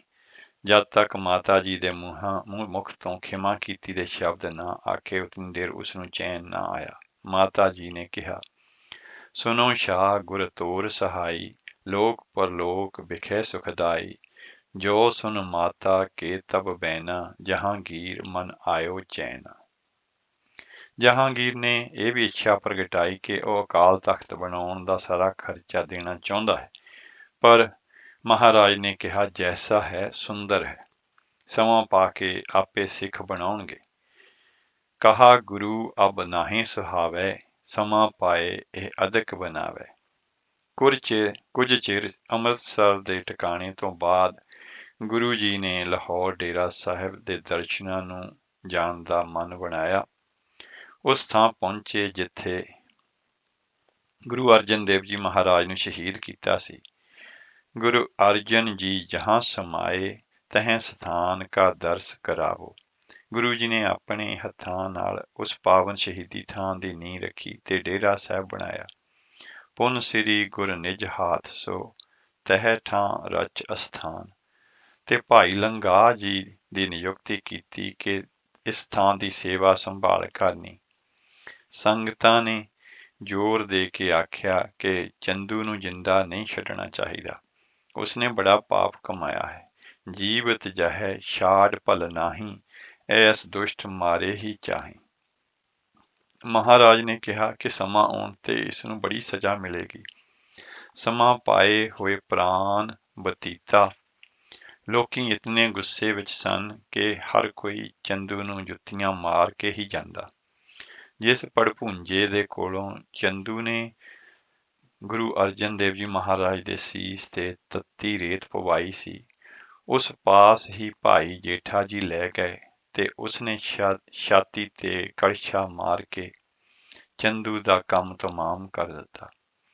ਚੰਦੂ ਮਰਨ ਵੇਲੇ ਗੁਰੂ ਦੀ ਦੁਹਾਈ ਦੇਣ ਲੱਗਾ। ਗੁਰੂ ਜੀ ਨੇ ਇਹ ਸੁਣਿਆ ਤਾਂ ਫਰਮਾਇਆ ਕਿ ਪਾਪੀ ਦਾ ਵੀ ਨਿਸਤਾਰਾ ਹੋ ਗਿਆ, ਕਿਉਂਕਿ ਉਸ ਮਰਦੇ ਹੋਏ ਗੁਰੂ ਨੂੰ ਚਿਤਵਿਆ ਹੈ। ਭਾਈ ਜੇਠਾ ਜੀ ਕਹਿਣ ਲੱਗੇ, ਇਹ ਕਿਵੇਂ ਹੋ ਸਕਦਾ ਹੈ? ਤਾਂ ਗੁਰੂ ਜੀ ਨੇ ਕਿਹਾ, ਇੰਜ ਹੀ ਹੁੰਦਾ ਹੈ ਜੇਠਾ ਜੀ। ਪਾਪੀ ਅਜਾਮਲ ਵੀ ਤਾਂ ਤਰਿਆ ਸੀ ਨਾ, ਅੰਤ ਸਮੇਂ ਉਸ ਨੂੰ ਰਾਮ ਨਾਮ ਸੁਧ ਆਈ ਸੀ। ਗੁਰੂ ਦੀ ਹੀ ਇਹ ਵਡਿਆਈ ਹੈ। ਕਹਿ ਗੁਰ ਜੋਰ ਇਸ ਧਾਰ ਧਿਆਵੈ, ਅਣਖ ਆਲਸ ਗੁਰ ਨਾਮ ਅਲਾਵੈ। ਪਤਿਤ ਪਾਵਨ ਗੁਰ ਬਿਰਧ ਹੈ, ਤਾਂ ਕੀ ਮੁਕਤ ਕਰਾਏ। ਇਨ ਪੁਨ ਗੋ ਅਰਜਨ ਦੇਵ ਕਾ, ਕੀਓ ਧਿਆਨ ਤਹਿ ਆਏ। ਜਹਾਂਗੀਰ ਗੁਰੂ ਜੀ ਨੂੰ ਰੋਜ਼ ਭੇਟਾ ਭੇਜਦਾ ਸੀ ਤੇ ਪੂਰਾ ਆਦਰ ਕਰਦਾ ਸੀ ਤੇ ਭਾਉ ਰੱਖਦਾ ਸੀ। ਜਹਾਂਗੀਰ ਨੇ ਆਪਣੇ ਪੁੱਤਰ ਦੀ ਵੀ ਬਾਂਹ ਪਕੜਾਈ ਤੇ ਕਿਹਾ ਕਿ ਜਿਵੇਂ ਮੇਰੇ ਤੇ ਕਿਰਪਾ ਕੀਤੀ ਹੈ, ਇਸ ਬੇਟੇ ਤੇ ਵੀ ਕਰੋ। ਲਾਹੌਰ ਵੀ ਤੁਹਾਡਾ ਹੈ। ਮੇਰੇ ਸਮ ਇਸ ਪਰ ਕਿਰਪਾ ਆਪਣੀ ਪੀਰ ਕਰਿਓ। ਔ ਲਾਹੌਰ ਕਾ ਹੁਕਮ ਸਭ ਪੀਰ ਆਪ ਤੁਮ ਲਿਓ। ਗੁਰਪਿਤਾ ਨੇ ਕਿਹਾ, ਫਕੀਰਾਂ ਨੂੰ ਕਿਸੇ ਦੇ ਹੁਕਮ ਤੇ ਰਾਜ ਕਰਨ ਦੀ ਲੋੜ ਨਹੀਂ। ਇਹ ਗੱਲ ਹੁਣੇ ਸਪਸ਼ਟ ਕਰ ਦਿੰਦੇ ਹਾਂ ਕਿ ਜਿਹੋ ਜਿਹਾ ਮੇਰੇ ਨਾਲ ਤੂੰ ਤੇ ਤੇਰਾ ਪੁੱਤਰ ਵਰਤੇਗਾ, ਤੇਹੋ ਜਿਹਾ ਹੀ ਸਾਡਾ ਵਰਤਾਰਾ ਹੋਵੇਗਾ। ਕਹਿ ਗੁਰ ਤੁਮ ਜੈਸੇ ਰਹੋ ਮੋਸੇ, ਸੁਨੋ ਸ਼ਾਹ ਹਮ ਤੈਸੇ ਤੋਸੇ। ਬਾਂਹ ਪਕੜਾਉਣ ਦੀ ਲੋੜ ਨਹੀਂ, ਬਾਂਹ ਆਪੇ ਪਕੜੀ ਗਈ ਜੇ ਵਰਤਾਰਾ ਠੀਕ ਹੋਵੇਗਾ। ਜੈਸੋ ਇਹ ਮਮ ਸਾਥ ਰਹਾਵੈ, ਤੈਸੇ ਰਹੂੰ ਕਿਆ ਭੁਜਾ ਗਹਾਵੈ। ਮਿਹਰਬਾਨ ਨੂੰ ਸਮਝਾਉਣ ਲਈ ਭਾਈ ਪ੍ਰਾਣਾ ਜੀ ਦਾ ਭੇਜਣਾ। ਗੁਰੂ ਹਰਗੋਬਿੰਦ ਜੀ ਮਹਾਰਾਜ ਨੇ ਰਿਹਾਈ ਤੋਂ ਬਾਅਦ ਸੰਗਤਾਂ ਨਾਲ ਵਿਚਾਰ ਕਰਦਿਆਂ ਇਹ ਬਾਤ ਕਹੀ ਕਿ ਘਰ ਦੀ ਲੜਾਈ ਸੋਭਦੀ ਨਹੀਂ। ਪਿਰਥੀ ਚੰਦ ਦੇ ਬੇਟੇ ਮਿਹਰਬਾਨ ਜੀ ਨੂੰ ਸਮਝਾਉਣਾ ਚਾਹੀਦਾ ਹੈ। ਇਸ ਮੰਤਵ ਲਈ ਮਹਾਰਾਜ ਨੇ ਬੜੇ ਪਿਆਰ ਦੇ ਨਾਲ ਕਹਿਲਾਇਆ ਕਿ ਵੀਰਾ, ਬੈਰ ਭਾਵ ਰੱਖਣਾ ਠੀਕ ਨਹੀਂ। ਭਾਈ ਪੈੜਾ ਤੇ ਭਾਈ ਪ੍ਰਾਣਾ ਜੀ ਨੂੰ ਮਿਹਰਬਾਨ ਪਾਸ ਭੇਜਿਆ ਗਿਆ। ਮਿਹਰਬਾਨ ਪਤਾ ਨਹੀਂ ਕਿਸ ਸ਼ੈ ਤੇ ਬੋਲ ਰਿਹਾ ਸੀ। ਉਸ ਗੱਲ ਕੀ ਸੁਣੀ ਸੀ। ਅੱਗੋਂ ਕੌੜਾ ਬੋਲਦਾ ਰਿਹਾ ਕਿ ਹਥਿਆਰ ਹੀ ਸੁਲ੍ਹਾ ਕਰਾਉਣਗੇ, ਗੱਲਾਂ ਨਾਲ ਇਹ ਮੇਲ ਨਹੀਂ ਹੋਣਾ। ਸ਼ਾਸਤਰਨ ਸੁਲ੍ਹਾ ਕਰਾਏ, ਬਾਤਨ ਮੇਲ ਨਾ ਹੋਏਗੋ। ਭਾਈ ਪੈੜਾ ਜੀ ਨੇ ਕਿਹਾ ਕਿ ਇਤਨਾ ਗੁੱਸਾ ਠੀਕ ਨਹੀਂ। ਗੁਰੂ ਹਰਗੋਬਿੰਦ ਜੀ ਅਕਾਲ ਪੁਰਖ ਦਾ ਰੂਪ ਹਨ। ਭਾਈ ਪੈੜਾ ਜੀ ਨੇ ਜਦ ਸਾਰੀ ਗੱਲ ਆ ਕੇ ਦੱਸੀ ਤਾਂ ਨਿਮਰਤਾ ਦੀ ਮੂਰਤ ਗੁਰੂ ਜੀ ਨੇ ਕਿਹਾ, ਕੋਈ ਗੱਲ ਨਹੀਂ, ਉਹ ਵੱਡਾ ਹੈ, ਅਸੀਂ ਆਪ ਜਾਂਦੇ ਹਾਂ। ਗੁਰੂ ਜੀ ਦਾ ਆਉਣਾ ਸੁਣ ਕੇ ਮਿਹਰਬਾਨ ਨੇ ਆਪਣੇ ਸੇਵਕਾਂ ਨੂੰ ਕਿਹਾ ਕਿ ਆਏ ਗੁਰੂ ਜੀ ਦੀ ਆਦਰ ਨਾ ਕਰਨਾ। ਧੰਨ ਗੁਰੂ ਜੀ ਹਨ ਜੋ ਉਸ ਪਾਸ ਜਾ ਨੀਵੇਂ ਥਾਂ ਬੈਠ ਗਏ। ਭਾਈ ਵਿਧੀ ਚੰਦ ਜੀ ਨੇ ਕਿਹਾ ਕਿ ਮਹਾਰਾਜ ਆਪ ਉੱਚਾ ਅਸਥਾਨ ਗ੍ਰਹਿਣ ਕਰੋ, ਪਰ ਸਾਡੇ ਲਈ ਪੂਰਨੇ ਪਾਉਣ ਵਾਲੇ ਮਹਾਰਾਜ। ਗੁਰੂ ਹਰਗੋਬਿੰਦ ਜੀ ਨੇ ਕਿਹਾ, ਵੱਡੋ ਇਹ ਭਰਾਤ, ਇਹ ਪਲੰਗ ਹਮ ਭੂਮ ਸਹਾਤ। ਮਹਾਰਾਜ ਨੇ ਬੜੇ ਧੀਰਜ ਨਾਲ ਕਿਹਾ, ਹੁਣ ਗੁੱਸਾ ਛੱਡ ਦੇ, ਅੱਗੇ ਬਹੁਤ ਨੁਕਸਾਨ ਹੋਇਆ ਹੈ। ਤੁਰਕਾਂ ਪਾਸ ਜਾ ਕੇ ਘਰ ਦੀਆਂ ਗੱਲਾਂ ਨਹੀਂ ਕਰੀਦੀਆਂ। ਮਿਹਰਬਾਨ ਨੇ ਕਿਹਾ, ਘਰੋਂ ਮੇਰੇ ਪਿਤਾ ਜੀ ਨੂੰ ਕਢਵਾ ਕੇ ਹੁਣ ਗਿਆਨ ਦੀਆਂ ਗੱਲਾਂ ਕਰਦੇ ਹੋ। ਹੋਰ ਵੀ ਬੜੇ ਕੌੜੇ ਬਚਨ ਤੇ ਹੋਸ਼ੀਆਂ ਗਾਲੀਆਂ ਤੱਕ ਕੱਢੀਆਂ। ਭਾਈ ਜੇਠਾ ਜੀ ਨੂੰ ਬੜਾ ਕ੍ਰੋਧ ਆਇਆ, ਪਰ ਮਹਾਰਾਜ ਦੇ ਇਸ਼ਾਰੇ ਨਾਲ ਉਸ ਨੂੰ ਰੋਕ ਦਿੱਤਾ ਗਿਆ। ਮਿਹਰਬਾਨ ਨੇ ਤਲਵਾਰ ਤੱਕ ਕੱਢੀ, ਪਰ ਗੁਰੂ ਜੀ ਨੇ ਧੀਰਜ ਹੱਥੋਂ ਨਾ ਛੱਡਿਆ। ਸਦਾ ਸ਼ਾਂਤ ਚਿਤ ਗੁਰੂ ਰਹਾਵੇ, ਸੁਪਨੇ ਕ੍ਰੋਧ ਨਾ ਮਨ ਮੋਹ ਲਿਆਵੇ। ਗੁਰੂ ਜੀ ਵਾਪਸ ਡੇਰੇ ਆ ਗਏ। ਸੰਗਤਾਂ ਨੇ ਜਦ ਮਿਹਰਬਾਨ ਨਾਲ ਹੋਈ ਗੱਲਬਾਤ ਬਾਰੇ ਪੁੱਛਿਆ ਤਾਂ ਸਿਧਾਂਤਕ ਗੱਲ ਕਹੀ। ਛੋਟੇ ਕੰਮ ਅਕਲ ਬੰਦੇ ਦੀ ਇਹੀ ਨਿਸ਼ਾਨੀ ਹੈ ਕਿ ਉਹ ਹੰਕਾਰ ਵਿੱਚ ਰਹਿੰਦਾ ਹੈ, ਤੇ ਜੇ ਵੱਡਾ ਬੰਦਾ ਨਿਮਰਤਾ ਧਾਰ ਆਦਰ ਕਰਦਾ ਹੈ ਤਾਂ ਉਹ ਫੁੱਲ ਫੁੱਲ ਵਹਿੰਦਾ ਹੈ। ਥੋੜੇ ਮੈਂ ਗਰਵਾਤ ਹੈ, ਤਛ ਜੀਵ ਮਤਹੀਨ, ਵੱਡੋ ਪੁਰਖ ਬੰਧਨ ਕਰੇ, ਤਬ ਨਿਜ ਕੋ ਬੜ ਚੀਨ। ਭਾਈ ਪ੍ਰਾਣਾ ਜੀ ਨੇ ਪਿੱਛੋਂ ਪੁੱਛਿਆ ਕਿ ਮਿਹਰਬਾਨ ਇਤਨਾ ਕਿਉਂ ਗੁੱਸੇ ਹੈ, ਤਾਂ ਮਹਾਰਾਜ ਨੇ ਦੱਸਿਆ ਕਿ ਭਾਈ ਸਹਾਰੀ ਮਲ ਦੇ ਲੜਕੇ ਦੀ ਸ਼ਾਦੀ ਸੀ। ਉਹ ਆਪੂ ਗੁਰੂ ਰਾਮਦਾਸ ਜੀ ਨੂੰ ਲੈਣ ਆਇਆ, ਪਰ ਮਹਾਰਾਜ ਨੇ ਕਿਹਾ ਕਿ ਮੇਰਾ ਜਾਣ ਨਹੀਂ ਹੋਣਾ, ਕਿਉਂਕਿ ਗੋਇੰਦਵਾਲ ਸਮਾਗਮ ਤੇ ਪਹੁੰਚਣਾ ਜ਼ਰੂਰੀ ਹੈ। ਪੁੱਤਰਾਂ ਦੇ ਵਿੱਚੋਂ ਇੱਕ ਨੂੰ ਭੇਜ ਦਿੰਦੇ ਹਾਂ। ਜਦ ਬਾਬਾ ਪਿਰਥੀ ਚੰਦ ਜੀ ਨੂੰ ਕਿਹਾ ਤਾਂ ਉਹਨਾਂ ਨੇ ਬਿਲਕੁਲ ਹੀ ਨਾ ਕਰ ਦਿੱਤੀ, ਤੇ ਸਗੋਂ ਅੱਗੋਂ ਕਿਹਾ, ਹਮਰੋ ਜਾਵਨ ਕੈਸੇ ਹੋਈ, ਬਿਲਮ ਨਾ ਬਹਿਲ ਭੇਜ ਤਹਿ ਕੋਈ। ਭਾਵ ਕਿ ਮੇਰੀ ਤਾਂ ਇੱਕ ਵੀ ਪਲ ਦੀ ਬੇਲ ਨਹੀਂ, ਤੇ ਕਿਸੇ ਹੋਰ ਨੂੰ ਭੇਜ ਦਿਓ। ਮਹਾਦੇਵ ਜੀ ਨੇ ਇਵੇਂ ਚੁੱਪ ਵੱਟ ਲਈ ਜਿਵੇਂ ਬਚਨ ਸੁਣਿਆ ਹੀ ਨਹੀਂ ਹੁੰਦਾ। ਪਰ ਗੁਰੂ ਅਰਜਨ ਦੇਵ ਜੀ ਨੇ ਮਹਾਰਾਜ ਨੂੰ ਜਾਣ ਦਾ ਬਚਨ ਕੀਤਾ ਤਾਂ ਉਹਨਾਂ ਕਿਹਾ, ਪਿਤਾ ਜੀ ਤੁਸੀਂ ਤਾਂ ਉੱਥੇ ਭੇਜ ਰਹੇ ਹੋ ਜਿੱਥੇ ਖੁਸ਼ੀ ਦਾ ਸਮਾਗਮ ਹੈ। ਤੁਸੀਂ ਜੇ ਉੱਥੇ ਜਾਣ ਦੀ ਆਗਿਆ ਕਰੋ ਜਿੱਥੇ ਜਾਨ ਦੇਣ ਦੀ ਲੋੜ ਹੋਵੇ ਤਾਂ ਮੈਂ ਢਿੱਲ ਨਹੀਂ ਕਰਾਂਗਾ। ਗੁਰੂ ਰਾਮਦਾਸ ਜੀ ਪਿਰਥੀ ਚੰਦ ਵੱਲੋਂ ਪਾਈ ਜਾ ਰਹੀ ਦੁਬਿਧਾ ਨੂੰ ਜਾਣਦੇ ਸਨ, ਸੋ ਨਾਲ ਇਹ ਵੀ ਹੁਕਮ ਕਰ ਦਿੱਤਾ ਕਿ ਤਦ ਤੱਕ ਲਾਹੌਰੋਂ ਨਾ ਆਉਣਾ ਜਦ ਤੱਕ ਅਸੀਂ ਨਾ ਸੱਦ ਘੱਲੀਏ। ਗੁਰੂ ਅਰਜਨ ਦੇਵ ਜੀ ਦੀ ਵਿਛੋੜੇ ਦੀ ਕਸਕ ਵਧੀ। ਉਹਨਾਂ ਪਹਿਲਾਂ ਚਾਤਰਕ ਦੀ ਤਸਵੀਰ ਬਣਾ ਕੇ ਭੇਜੀ, ਫਿਰ 2 ਪਾਤੀਆਂ ਪਾਈਆਂ, ਭਾਵ ਕਿ 2 ਪੱਤਰ। ਪਰ ਪਿਰਥੀ ਚੰਦ ਨੇ ਗੁਰੂ ਪਿਤਾ ਜੀ ਤੱਕ ਪਹੁੰਚਣ ਹੀ ਨਾ ਦਿੱਤੀਆਂ। ਪਿਰਥੀ ਚੰਦ ਵੀ ਜਾਣਦਾ ਸੀ ਕਿ ਗੁਰੂ ਰਾਮਦਾਸ ਜੀ ਦਾ ਅੰਤਮ ਸਮਾਂ ਨੇੜੇ ਆ ਰਿਹਾ ਹੈ, ਕਿਉਂਕਿ ਗੁਰੂ ਅਮਰਦਾਸ ਜੀ ਨੇ ਆਪਣੀ ਆਯੂ ਦੇ 6 ਸਾਲ 11 ਮਹੀਨੇ ਤੇ 11 ਦਿਨ ਗੁਰੂ ਰਾਮਦਾਸ ਜੀ ਨੂੰ ਦਿੱਤੇ ਸਨ। ਜਾਂ ਇੰਝ ਕਹਿ ਲਓ ਕਿ ਉਹ ਇਤਨਾ ਟਾਈਮ ਜਿਹੜਾ ਹੈ ਆਪਣੀ ਉਮਰ ਤੋਂ ਪਹਿਲਾਂ ਹੀ ਇਸ ਦੁਨੀਆ ਤੋਂ ਚਲੇ ਗਏ ਸਨ ਸਰੀਰਕ ਤੌਰ ਤੇ ਇਹ ਗੱਲ ਆਮ ਉਹਨਾਂ ਉਸ ਵੇਲੇ ਸੰਗਤਾਂ ਦੇ ਵਿੱਚ ਜ਼ਾਹਰ ਸੀ। ਇਸ ਕਰਕੇ ਪਿਰਥੀ ਚੰਦ ਜਾਣਦਾ ਸੀ ਕਿ ਸਮਾਂ ਹੋਣ ਵਾਲਾ ਹੈ, ਮੈਨੂੰ ਆਪਣੇ ਪਿਤਾ ਗੁਰੂ ਦੇ ਨੇੜੇ ਰਹਿਣਾ ਚਾਹੀਦਾ ਹੈ। ਸੋ ਉਸ ਨੇ ਗੁਰੂ ਅਰਜਨ ਦੇਵ ਜੀ ਨੂੰ ਦੂਰ ਹੀ ਰੱਖਣਾ ਲੋੜੀਂਦਾ ਸਮਝਿਆ। ਤੀਜੀ ਪਾਤੀ ਜੋ ਗੁਰੂ ਪਿਤਾ ਨੇ ਗੁਰੂ ਰਾਮਦਾਸ ਜੀ ਵੱਲ ਭੇਜੀ, ਹਰਕਾਰੇ ਨੂੰ ਤਾਕੀਦ ਕੀਤੀ ਕਿ ਗੁਰੂ ਜੀ ਦੇ ਹੱਥ ਹੀ ਦੇਣੀ ਹੈ। ਚੌਥੇ ਪਾਤਸ਼ਾਹ ਅੰਕ ਤੀਜਾ ਦੇਖ ਕੇ ਹੈਰਾਨ ਹੋਏ। ਉਹਨਾਂ ਗੁਰੂ ਅਰਜਨ ਜੀ ਨੂੰ ਲਾਹੌਰੋਂ ਬੁਲਾ ਭੇਜਿਆ ਤੇ ਜਦ ਪਿਰਥੀ ਚੰਦ ਦੀ ਕਰਤੂਤ ਦਾ ਪਾਜ ਸਾਰਿਆਂ ਸਾਹਮਣੇ ਉਗੜਿਆ ਤਾਂ ਬਚਨ ਕੀਤੇ, ਤੂੰ ਬੜਾ ਘਟੀਆ ਤੇ ਮੀਣਿਆਂ ਵਾਲਾ ਕੰਮ ਕੀਤਾ ਹੈ। ਤੋ ਸਮ ਮੀਣਾ ਕੋਏ ਨਾ ਭਇਓ, ਐਸੇ ਅਪਜਸ ਕਾਹੇ ਨਾ ਲਿਓ। ਉਸ ਸਮੇਂ ਗੁਰੂ ਰਾਮਦਾਸ ਜੀ ਨੇ ਇਹ ਨਿਰਣਾ ਲੈ ਲਿਆ ਕਿ ਗੁਰੂ ਅਰਜਨ ਜੀ ਨਿਮਰਤਾ ਦੇ ਵਿੱਚ ਰਹਿਣ ਵਾਲੇ ਨੇ ਤੇ ਸੇਵਾ ਤੋਂ ਸੰਕੋਚ ਨਹੀਂ ਕਰਦੇ, ਤੇ ਉੱਚੀ ਸੁਣਾ ਕੇ ਬਾਬਾ ਬੁੱਢਾ ਜੀ ਨੂੰ ਕਿਹਾ, ਗੁਰੂ ਅਰਜਨ ਗੁਰੂ ਨਾਨਕ ਰੂਪ ਹੀ ਹਨ ਤੇ ਅਜਰ ਵਸਤੂ ਨੂੰ ਜਰ ਸਕਦੇ ਹਨ, ਤੁਹਾਡੀ ਕੀ ਰਾਏ ਹੈ? ਤਾਂ ਬਾਬਾ ਬੁੱਢਾ ਜੀ ਨੇ ਕਿਹਾ, ਇਹ ਤਾਂ ਸੇਵਕ ਨੂੰ ਮਿਲਣ ਵਾਲੀ ਸ਼ੈ ਹੈ, ਕੋਈ ਈਰਖਾਲੂ ਨਹੀਂ ਪਾ ਸਕਦਾ। ਇਹ ਸੇਵਕ ਕੀ ਚੀਜ਼ ਹੈ, ਕੋਈ ਨਾ ਈਰਖ ਪਾਏ। ਸੰਗਤਾਂ ਸਾਹਮਣੇ ਹੀ ਗੁਰਗੱਦੀ ਦੀ ਜ਼ਿੰਮੇਵਾਰੀ ਗੁਰੂ ਰਾਮਦਾਸ ਜੀ ਨੇ ਗੁਰੂ ਅਰਜਨ ਦੇਵ ਜੀ ਨੂੰ ਸੌਂਪ ਦਿੱਤੀ। ਭਾਈ ਗੁਰਦਾਸ ਜੀ ਨੇ ਵੀ ਉਸ ਸਮੇਂ ਪੌੜੀ ਉਚਾਰੀ ਕਿ ਜਿਸ ਕੀ ਵਾਸਤ ਤਿਸੈ ਘਰ ਆਵੇ। ਪਿਰਥੀ ਚੰਦ ਦਾ ਬਸ ਇਹ ਗੁੱਸਾ ਹੈ ਜੋ ਹੁਣ ਤੱਕ ਮਿਹਰਬਾਨ ਕੱਢ ਰਿਹਾ ਹੈ। ਸਤਿਗੁਰੂ ਜੀ ਨੇ ਇਸ ਤਰ੍ਹਾਂ ਸਮਝਾਇਆ। ਮੋਰੀ ਜੀ ਨੇ ਵੀ ਜਦ ਪਿਰਥੀਏ ਦੇ ਨਾਲ ਝਗੜਨਾ ਸੁਣਿਆ ਤਾਂ ਉਸ ਵੀ ਸਮਝਾਇਆ ਤੇ ਕਿਹਾ, ਝਗੜੇ ਵਿੱਚ ਕੁਝ ਨਹੀਂ ਪਿਆ, ਜੋ ਕੁਝ ਹੈ ਉਹ ਸੇਵਾ ਵਿੱਚ ਹੀ ਹੈ। ਗੁਰੂ ਰਾਮਦਾਸ ਜੀ ਨੇ ਵੀ ਸੇਵਾ ਕਰਕੇ ਹੀ ਲਈ ਸੀ। ਅਸੀਂ ਝਗੜਦੇ ਹੀ ਰਹਿ ਤੇ ਵਾਂਝੇ ਰਹਿ ਗਏ। ਰਾਰੇ ਭਾਵ ਕੇ ਰਾਰ ਮਾਹੇ ਕਛ ਪੈਜੈ ਨਾਹੀਂ, ਜੋ ਕਿਛ ਹੈ ਸੇਵਾ ਕੇ ਮਾਹੀ। ਰਾਮਦਾਸ ਸੇਵਾ ਕਰ ਲਈ, ਹਮ ਕਰ ਰਾਰ ਨਿਆਰੇ ਭਈ।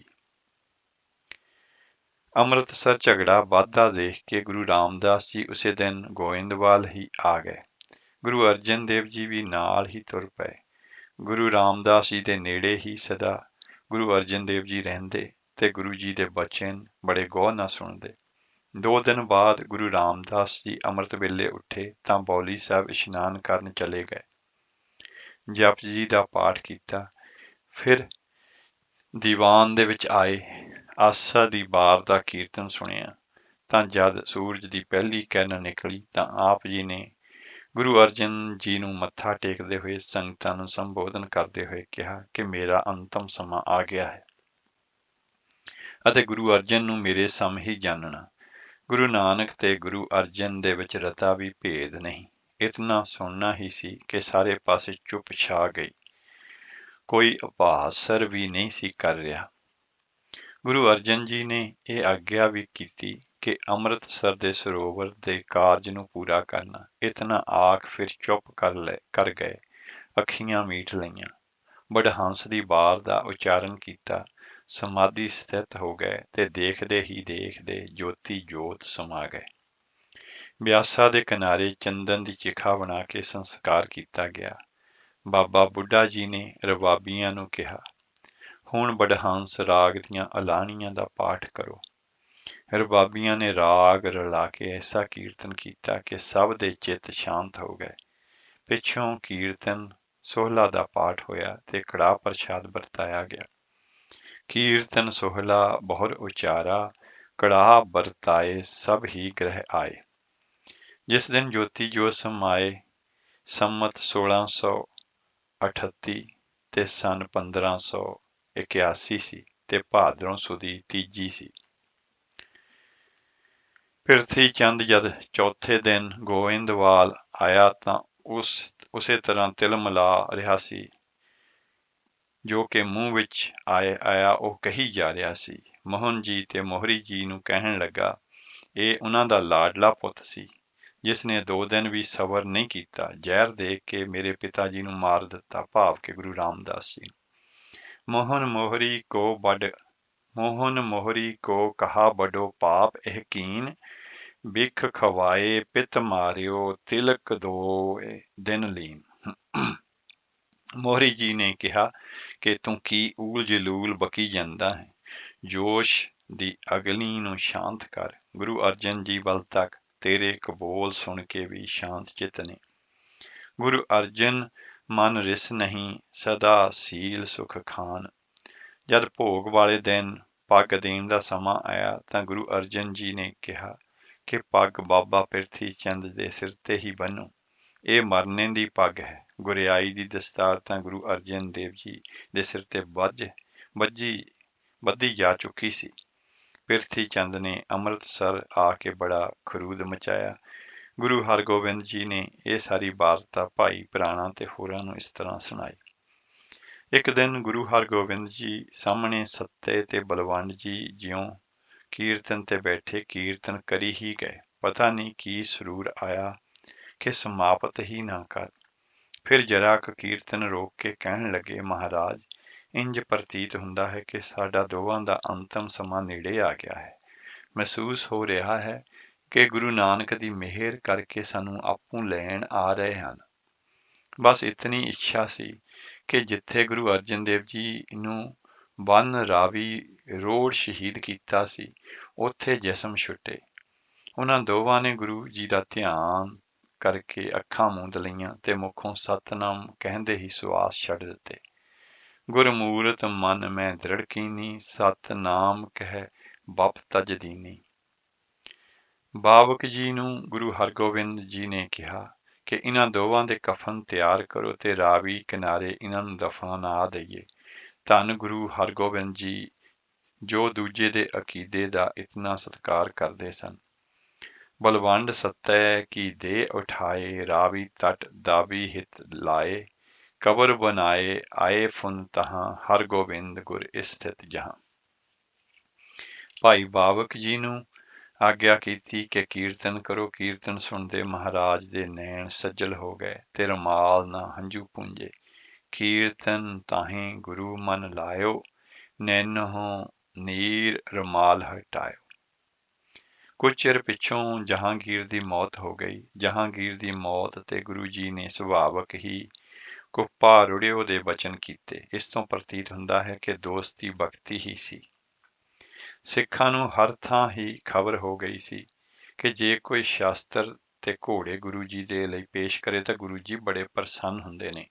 ਸ਼ਾਸਤਰ ਹੈ ਜੋ ਗੁਰ ਢਿਗ ਲਿਆਏ, ਤਾਂ ਗੁਰ ਸ੍ਰੀ ਗੁਰ ਹੋਤ ਦਿਆਲ, ਤਾਂ ਪਰ ਸ੍ਰੀ ਗੁਰ ਹੋਤ ਦਿਆਲ।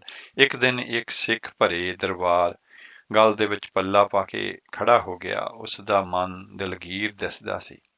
ਦੇਖਦੇ ਹੀ ਛੇਵੇਂ ਪਾਤਸ਼ਾਹ ਨੇ ਕਿਹਾ ਕਿ ਤੈਨੂੰ ਕਿਸ ਚਿੰਤਾ ਨੇ ਗਰਸਿਆ ਹੋਇਆ ਹੈ। ਉਸਨੇ ਕਿਹਾ, ਜਦ ਉਸਨੇ ਸੁਣਿਆ ਕਿ ਆਪ ਜੀ ਬੜੇ ਪ੍ਰਸੰਨ ਹੁੰਦੇ ਹੋ, ਜੇ ਚੰਗਾ ਘੋੜਾ ਤੇ ਸ਼ਾਸਤਰ ਭੇਟ ਕਰੀਏ, ਤਾਂ ਮੈਂ ਖੋਜਦਾ ਰੂਮ ਬਲਾਇਤਾਂ ਤੱਕ ਗਿਆ ਤੇ 1 ਲੱਖ ਦਾ ਕੀਮਤੀ ਘੋੜਾ ਆਂਦਾ, ਪਰੰਤੂ ਰਾਹ ਦੇ ਵਿੱਚ ਸ਼ਾਹਜਹਾਨ ਦੀਆਂ ਫੌਜਾਂ ਨੇ ਖੋਹ ਲਿਆ। ਇਹ ਵਾਰਤਾ ਸੁਣ ਕੇ ਗੁਰੂ ਜੀ ਨੇ ਕਿਹਾ, ਰਤਾ ਭਰ ਵੀ ਮਨ ਅਫਸੋਸ ਨਾ ਕਰ, ਗੁਰੂ ਕੀ ਸ਼ੈ ਗੁਰੂ ਤੱਕ ਅਵਸ਼ ਪਹੁੰਚ ਜਾਵੇਗੀ। ਤੇਰੀ ਇੱਛਾ ਪੂਰੀ ਤੇ ਭੇਟਾ ਪੁੱਜ ਗਈ ਹੈ। ਤੁਮਰੀ ਇਛ ਪੂਰ ਸਭ ਹੋਈ, ਕਰੋ ਖੇਦ ਨਹਿ ਮਨ ਮੂੰਹ ਕੋਈ। ਗੁਰ ਕਾ ਹੈ ਗੁਰ ਕੇ ਢਿਗ ਆਵੇ, ਔਰ ਕਿਸੀ ਪੈ ਰਹਿਨ ਨਾ ਪਾਵੇ। ਉਧਰ ਖੋਇਆ ਹੋਇਆ ਘੋੜਾ ਦਾਣਾ ਫੱਕਾ ਨਾ ਖਾਵੇ, ਮਰਨ ਯੋਗ ਹੋ ਗਿਆ। ਸ਼ਾਹਜਹਾਂ ਨੇ ਕਾਜੀ ਨੂੰ ਦੇ ਦਿੱਤਾ। ਕਾਜੀ ਆਪਣੇ ਘਰ ਲੈ ਕੇ ਜਾ ਰਿਹਾ ਸੀ। ਗੁਰੂ ਜੀ ਦਾ ਦਰਬਾਰ ਲੱਗਾ ਦੇਖ ਕੇ ਘੋੜਾ ਹਿਣਕਿਆ। ਸਿੱਖ ਨੇ ਪਛਾਣ ਲਿਆ ਤਾਂ ਗੁਰੂ ਜੀ ਨੇ ਕਾਜੀ ਨੂੰ ਸਦਵਾਇਆ ਤੇ ਕਿਹਾ, ਇਹ ਘੋੜਾ ਕਿੱਥੋਂ ਲਿਆਏ ਹੋ? ਤਾਂ ਕਾਜੀ ਨੇ ਕਿਹਾ, ਸ਼ਾਹਜਹਾਂ ਨੇ ਮੁਰਦਾ ਜਾਣ ਕੇ ਮੈਨੂੰ ਦੇ ਦਿੱਤਾ ਹੈ। ਮਹਾਰਾਜ ਨੇ ਕਿਹਾ, ਤੇਰੇ ਤਾਂ ਕਿਸੇ ਕੰਮ ਦਾ ਨਹੀਂ, ਸਾਨੂੰ ਵੇਚ ਦੇ। ਉਸ ਨੇ ਕਿਹਾ ਕਿ ਲੱਖ ਰੁਪਏ ਦਾ ਸੀ, ਹੁਣ 20,000 ਹੀ ਦੇ ਦਿਓ। ਗੁਰੂ ਜੀ ਨੇ ਮੁਸਕਰਾ ਕੇ ਕਿਹਾ, ਅਸੀਂ ਤਾਂ ਭਾਈ ਉਹੀ ਕੀਮਤ ਦੇਵਾਂਗੇ ਜਿਸ ਕੀਮਤ ਤੇ ਤੂੰ ਸ਼ਾਹਜਹਾਂ ਕੋਲੋਂ ਲਿਆ ਹੈ। ਭਾਵ ਕੀਮਤ ਕਾਹਦੀ? ਤੁਸੀਂ ਖੋਇਆ ਹੈ ਤੇ ਗੁਰੂ ਜੀ ਦੀ ਬਸਤ ਹੈ, ਗੁਰੂ ਦੇ ਘਰ ਆ ਗਈ ਹੈ। ਕਹਿ ਗੁਰ ਸ਼ਾਹ ਅਸਬ ਜਸ ਲੀਨਾ, ਮੋਲ ਤੈਸ ਤੋਂ ਕੋ ਹਮਦੀਨਾ। ਕਾਜੀ ਨੇ ਵੀ ਜਵਾਬ ਸੁਣ ਕੇ ਘੋੜਾ ਦੇ ਦਿੱਤਾ। ਅਸਤਬਲ ਦੇ ਵਿੱਚ ਜਾ ਕੇ ਘੋੜਾ ਬੰਨਿਆ ਤੇ ਮਹਾਰਾਜ ਦਾ ਹੱਥ ਫੇਰਨਾ ਹੀ ਸੀ ਕਿ ਘੋੜਾ ਮੋੜਾ ਖਾ ਗਿਆ। ਦਿਨਾਂ ਵਿੱਚ ਹੀ 9/9 ਹੋ ਗਿਆ। ਕਾਜੀ 4 ਦਿਨ ਉੱਥੇ ਰਹਿਆ। ਲਾਹੌਰ ਦੇ ਕਾਜੀ ਦੀ ਪੁੱਤਰੀ ਕੌਲਾਂ ਸੀ। ਚੰਦ ਵਰਗਾ ਚਿਹਰਾ ਸੁੰਦਰ ਸੀ। ਰੋਜ਼ ਦੀਵਾਨ ਲੱਗਦੇ, ਉਹਲੇ ਵਿੱਚ ਬੈਠ ਕੇ ਕੀਰਤਨ ਸੁਣਦੀ ਤੇ ਗੁਰੂ ਦੇ ਦਾਰ ਪਾਉਂਦੀ। ਕੀਰਤਨ ਸੁਣ ਉਸ ਦਾ ਮਨ ਐਸਾ ਟਿਕਿਆ ਕਿ ਉਸ ਗੁਰੂ ਦੇ ਪਾਸ ਹੀ ਰਹਿਣ ਲਈ ਬੇਨਤੀ ਪਿਤਾ ਕਾਜੀ ਪਾਸ ਕਰ ਦਿੱਤੀ। ਜਦ ਕਾਜੀ ਨੇ ਰੋਕਣਾ ਚਾਹਿਆ ਤੇ ਗੁਰੂ ਜੀ ਪਾਸ ਆ ਗਏ। ਕਾਜੀ ਦਾ ਕ੍ਰੋਧ ਥੰਮਿਆ ਨਹੀਂ ਸੀ ਜਾਂਦਾ। ਅੰਮ੍ਰਿਤਸਰ ਤੋਂ 7 ਕੋਹ ਤੇ ਛਿਹਟੇ ਪਾਸ ਗੁਰੂ ਸਰ ਥਾਪਿਆ। ਉੱਤਮ ਜਲ ਇਹ ਗੁਰ ਸਰ ਭਾਰੀ, ਇਹ ਮੱਜਨ ਸਭ ਸੰਕਟ ਟਾਰੀ। ਭਾਈ ਗੁਰਦਾਸ ਜੀ ਨੇ ਇੱਕ ਦਿਨ ਬੇਨਤੀ ਕੀਤੀ ਕਿ ਅਕਾਲ ਤਖਤ ਦੇ ਇਸ਼ਨਾਨ ਸਫਾਈ ਸੇਵਾ ਲਈ ਜਲ ਅਸੀਂ ਸੁਧਾ ਸਰੋਵਰ ਅੰਮ੍ਰਿਤਸਰ ਸਾਹਿਬ ਤੋਂ ਲੈਂਦੇ ਹਾਂ। ਇਹ ਸ਼ੋਭਦਾ ਨਹੀਂ, ਕਿਰਪਾ ਕਰੋ ਤੇ ਅਕਾਲ ਤਖਤ ਲਈ ਸਰੋਵਰ ਜਿਹਾ ਹੀ ਖੂਹ ਬਣਵਾ ਦਿਓ। ਮਹਾਰਾਜ ਜੀ ਨੂੰ ਭਾਈ ਜੀ ਦੀ ਗੱਲ ਬਹੁਤ ਭਾਈ। ਉਸ ਸਮੇਂ ਹੀ ਆਪਣੇ ਕਰਖਮ ਦਾ ਨਲਕਾ ਹੀ ਹੱਥ ਵਿੱਚ ਲੈ ਕੇ ਤਖਤ ਦੇ ਪੱਛਮ ਪਾਸੇ ਟੱਕ ਲਗਾ ਦਿੱਤਾ ਤੇ ਫਰਮਾਇਆ, ਇਹ ਅਕਾਲ ਸ਼ਰ ਹੈ। ਪ੍ਰਥਮ ਟੱਕ ਆਪਣੇ ਘਰ ਲਾਇਓ, ਇਹ ਅਕਾਲ ਸਰ ਮੁਖੋਂ ਅਲਾਇਓ। ਜਿਸ ਦਿਨ ਅਕਾਲ ਸਰ ਦੀ ਨੀਂਹ ਰੱਖੀ ਸੋਮਵਾਰ ਸੀ, ਹਾੜ ਦਾ ਮਹੀਨਾ ਸੀ। 2 ਮਹੀਨੇ ਵਿੱਚ ਹੀ ਅਕਾਲ ਸਰ ਬਣ ਕੇ ਤਿਆਰ ਹੋ ਗਿਆ ਤੇ ਆਪ ਜੀ ਨੇ ਮਰਜ਼ਾਦਾ ਬੰਨੀ ਕਿ ਦਰਬਾਰ ਸਾਹਿਬ ਦਾ ਇਸ਼ਨਾਨ ਅੰਮ੍ਰਿਤਸਰ ਨਾਲ ਕਰਾਉਣਾ ਹੈ ਤੇ ਅਕਾਲ ਤਖਤ ਦਾ ਅਕਾਲ ਸਰਨਾ। ਸ੍ਰੀ ਮੁਖ ਤੇ ਐਸੇ ਫਰਮਾਏ, ਅਕਾਲ ਸਰ ਤਖਤ ਸਨਾਨ ਕਰਾਏ, ਸੁਦਾ ਸਾਥ ਦਰਬਾਰ ਨਾ ਕਾ ਕੀਜੈ ਨਿਤ ਸਨਾਨ, ਇਹ ਅਕਾਲ ਸਰ ਕਲਪੱਤਰ ਇਸ਼ਪੂਰ ਸੁਖ ਖਾਨ। ਸੋ ਦੱਸਦੇ ਨੇ ਕਿ ਇਹ ਜਿਹੜਾ ਖੂਹ ਸੀ ਅੱਗੇ ਸ੍ਰੀ ਅਕਾਲ ਤਖਤ ਸਾਹਿਬ ਦੇ ਪਿਛਲੇ ਪਾਸੇ ਹੁੰਦਾ ਸੀ, ਪਰ ਹੁਣ ਜਦੋਂ ਦੁਬਾਰਾ ਇਮਾਰਤ ਬਣਾਈ ਗਈ ਤਾਂ ਇਸ ਨੂੰ ਅਕਾਲ ਤਖਤ ਦੇ ਵਿੱਚ ਹੀ ਲੈ ਲਿਆ ਗਿਆ ਤੇ ਇਹ ਜਿਹੜੀ ਬੇਸਮੈਂਟ ਹੈ ਉਹਦੇ ਵਿੱਚ ਉੱਥੇ ਦਰਸ਼ਨ ਕਰਨ ਲਈ ਲੋਕ ਜਾਂਦੇ ਨੇ ਸੰਗਤਾਂ। ਕਾਜੀ ਨੇ ਜਦ ਸ਼ਾਹਜਹਾਂ ਪਾਸ ਸ਼ਿਕਾਇਤ ਕੀਤੀ ਕਿ ਉਸ ਦੀ ਬੇਟੀ ਗੁਰੂ ਹਰਗੋਬਿੰਦ ਜੀ ਪਾਸ ਹੈ ਤਾਂ ਕੋਲ ਹੀ ਵਜ਼ੀਰ ਖਾਨ ਬੈਠਿਆ ਹੋਇਆ ਸੀ। ਉਸ ਨੇ ਕਿਹਾ, ਇਹ ਕਾਜੀ ਹੀ ਹੈ ਜੋ ਆਪਣੀ ਲੜਕੀ ਨੂੰ ਤੰਗ ਕਰਦਾ ਸੀ, ਉਹ ਹੋਰ ਕਿਧਰੇ ਨਹੀਂ ਗਈ, ਸ੍ਰੀ ਅੰਮ੍ਰਿਤਸਰ ਹੈ, ਉੱਥੇ ਸਭ ਦਰਸ਼ਨਾਂ ਨੂੰ ਜਾਂਦੇ ਨੇ ਤੇ ਆਤਮ ਸੁਖ ਪਾਉਂਦੇ ਨੇ, ਤੁਹਾਨੂੰ ਕਾਜੀ ਦੀਆਂ ਗੱਲਾਂ ਵੱਲ ਧਿਆਨ ਨਹੀਂ ਦੇਣਾ ਚਾਹੀਦਾ, ਸੁਣੋ ਸ਼ਾਹ, ਕੁਛ ਬਾਤ ਨਹੀਂ ਰਹੋ ਮੂਨ ਸੁਖ ਪਾਏ। ਸ਼ਾਹਜਹਾਂ ਨੇ ਇਸ ਦੀ ਗੱਲ ਨਾ ਗੋਲੀ। ਮਾਤਾ ਗੰਗਾ ਜੀ ਇੱਕ ਦਿਨ ਗੁਰ ਬੇਟੇ ਦੀ ਪਿੱਠ ਤੇ ਹੱਥ ਫੇਰ ਕੇ ਇੱਛਾ ਪ੍ਰਗਟ ਕਰਦੇ ਨੇ ਕਿ ਪੁੱਤਰਾਂ ਦੀ ਜੋੜੀ ਰਲੇ। ਮਹਾਰਾਜ ਨੇ ਸੁਣ ਕੇ ਕਿਹਾ, ਤੁਹਾਡੇ ਵਚਨ ਸੱਤ ਹੋਣਗੇ, 2 ਨਹੀਂ 5 ਬੇਟੇ ਹੋਣਗੇ, ਪਰ ਮਾਂ ਇਹ ਅਸੀਸ ਦਿਓ ਕਿ ਲੜਕੀ ਹੋਵੇ, ਲੜਕੀ ਹੀ ਘਰ ਦੇ ਵਿੱਚ ਮਿਠਾਸ ਭਰਦੀ ਹੈ ਤੇ ਚੱਜ ਅਚਾਰ ਸਿਖਲਾਉਂਦੀ ਹੈ। ਜਿਸ ਗ੍ਰਹਿ ਲੜਕੀ ਨਹੀਂ ਉਸ ਵਿੱਚ ਹੌਲੇਪਣ ਤੇ ਆਪ ਹੁਦਰੇਪਣ ਆ ਜਾਂਦਾ ਹੈ। ਗ੍ਰਹਿਸਥ ਨੂੰ ਜਾਇਆ ਗਿਆ ਜਾਣੋ ਜੇ ਘਰ ਵਿੱਚ ਲੜਕੀ ਨਹੀਂ। ਸੀਲ ਖਾਨ ਕੰਨਿਆ ਇੱਕ ਹੋਵੇ, ਪੁੱਤਰੀ ਬਿਨ ਜਗ ਗ੍ਰਹਸਥ ਬਿਗੋਵੈ, ਜਬ ਐਸੇ ਬਚ ਸ੍ਰੀ ਗੁਰ ਕਹੈ, ਮਾਤ ਗੰਗ ਸੁਨ ਆਨੰਦ ਲਹੈ। ਮਾਤਾ ਜੀ ਨੇ ਅੱਗੇ ਵੱਧ ਕੇ ਗੁਰ ਬੇਟੇ ਦਾ ਮੱਥਾ ਚੁੰਮਿਆ। ਸੋ ਇਹ ਤਾਂ ਸਨ ਵਿਚਾਰਾਂ ਤੇ ਅਸੀਂ ਅਗਲਾ ਜਿਹੜਾ ਹੈ ਸ਼ਬਦ ਉਹ ਸਰਵਣ ਕਰਦੇ ਹਾਂ।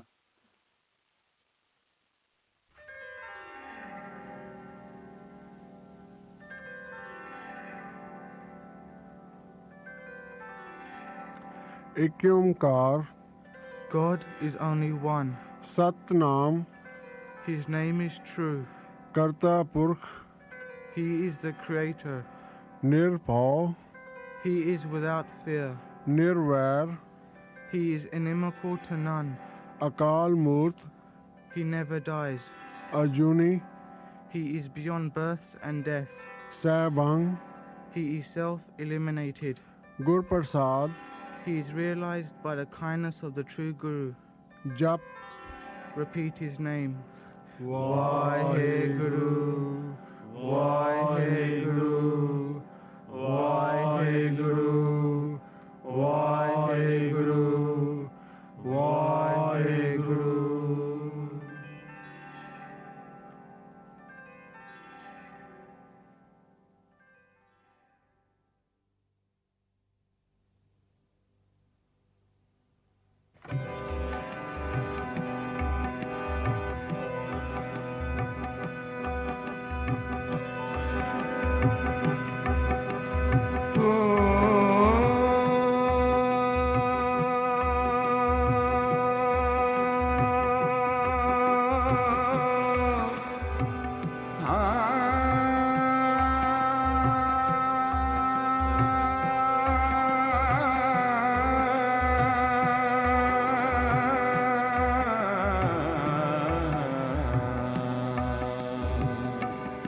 दर्शन दीजे खोल कुआं, दर्शन दीजे खोल कुआं, दरमा दे ठां दे दरबार, दरमा दे ठां दे दरबार, तुद बिन सूरत करे को मेरी,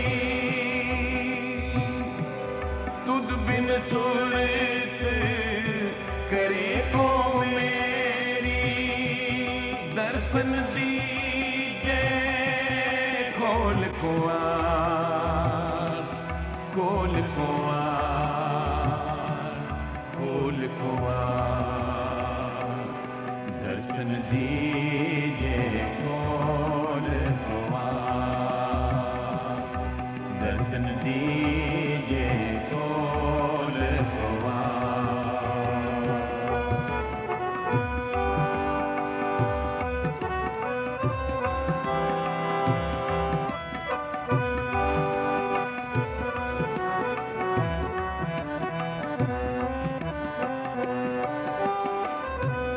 तुम धन धनी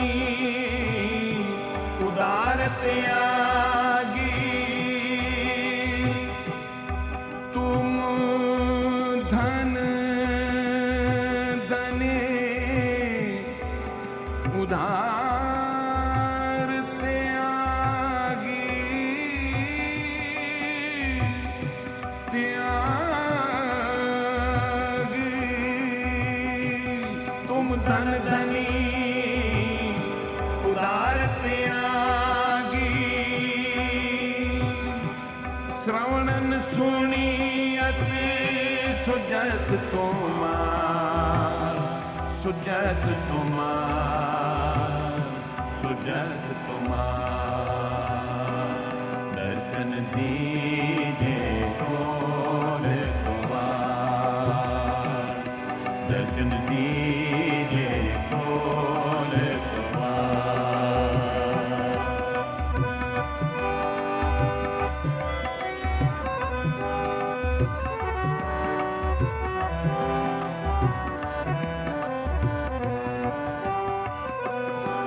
मांगो काहे रंग सब देखो, मांगो काहे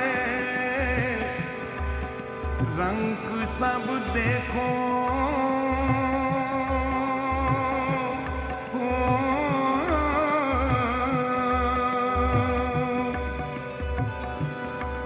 जगत भिखारी फिरत है, सबको दातारा।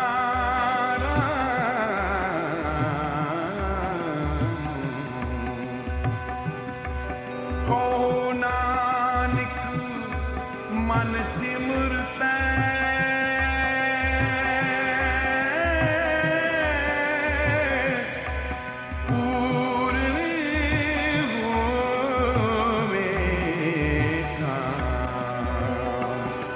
मांगो काहे रंग सब देखो।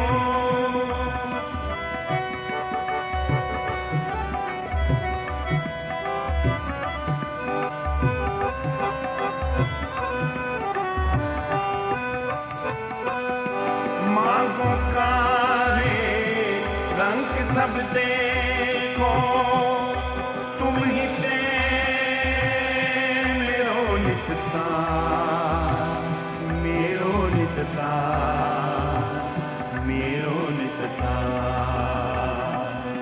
दर्शन दीजिए खोल द्वार, दर्शन दीजिए खोल द्वार। धर्मा देता रे दरबार, धर्मा देता रे दरबार। तुद बिन सुरत करे को मेरी, दर्शन दीजिए खोल द्वार, दर्शन दीजिए खोल द्वार, दर्शन दीजिए खोल द्वार।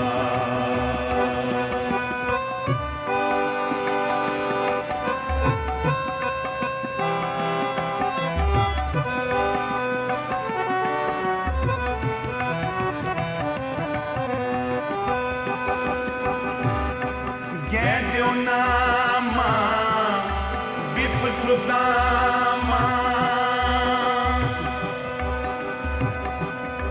जय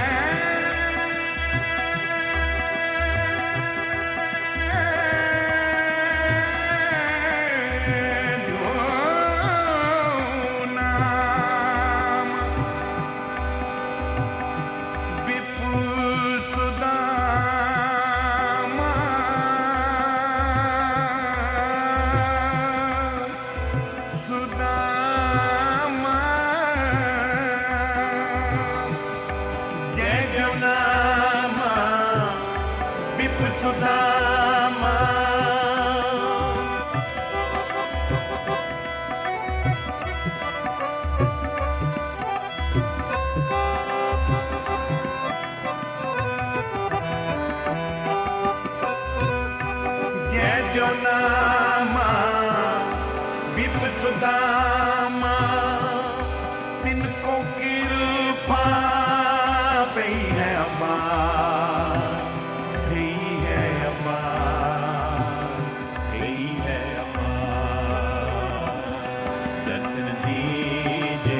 समरथ दाते कह कबीर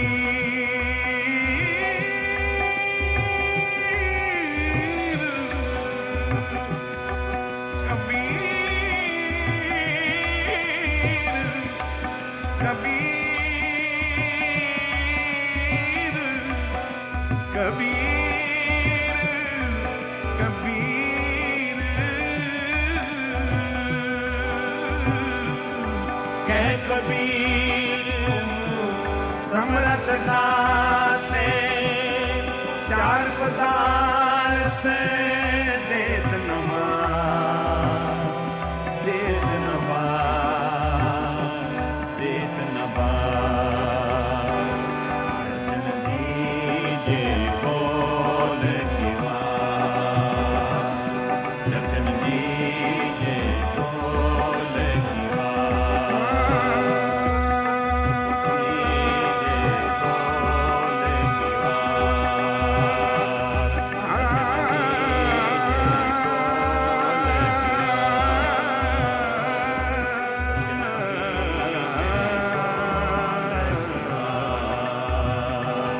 दर्शन दीजे बोल किवा दर्शन दीजे बोल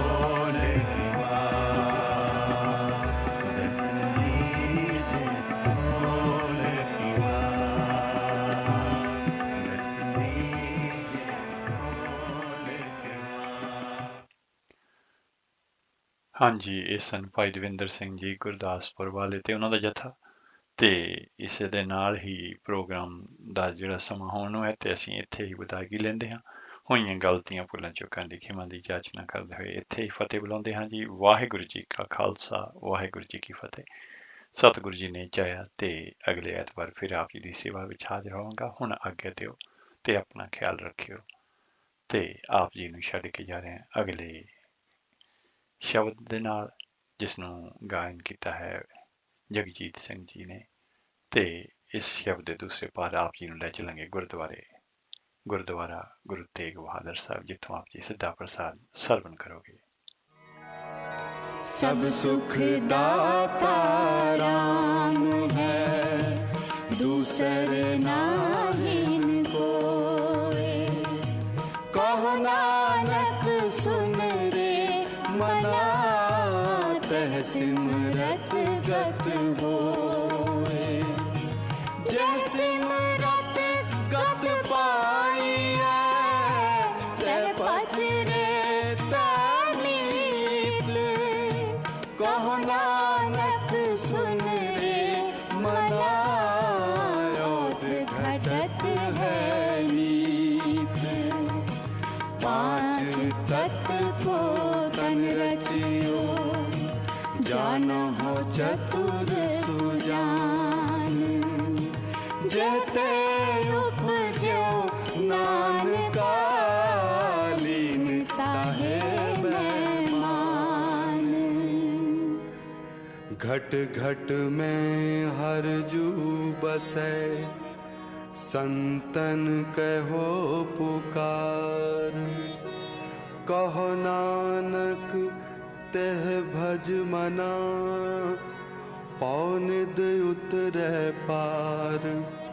सुख दुख जह पर सै नहीं, लोभ मोह अभिमान।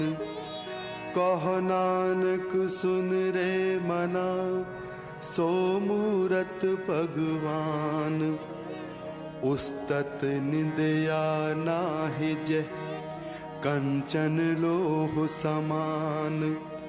कहो नानक सुन रे मना, मुक्त ताहे तै जान। हरख सोग जाके नहीं, बैरी मीत समान। कहो ना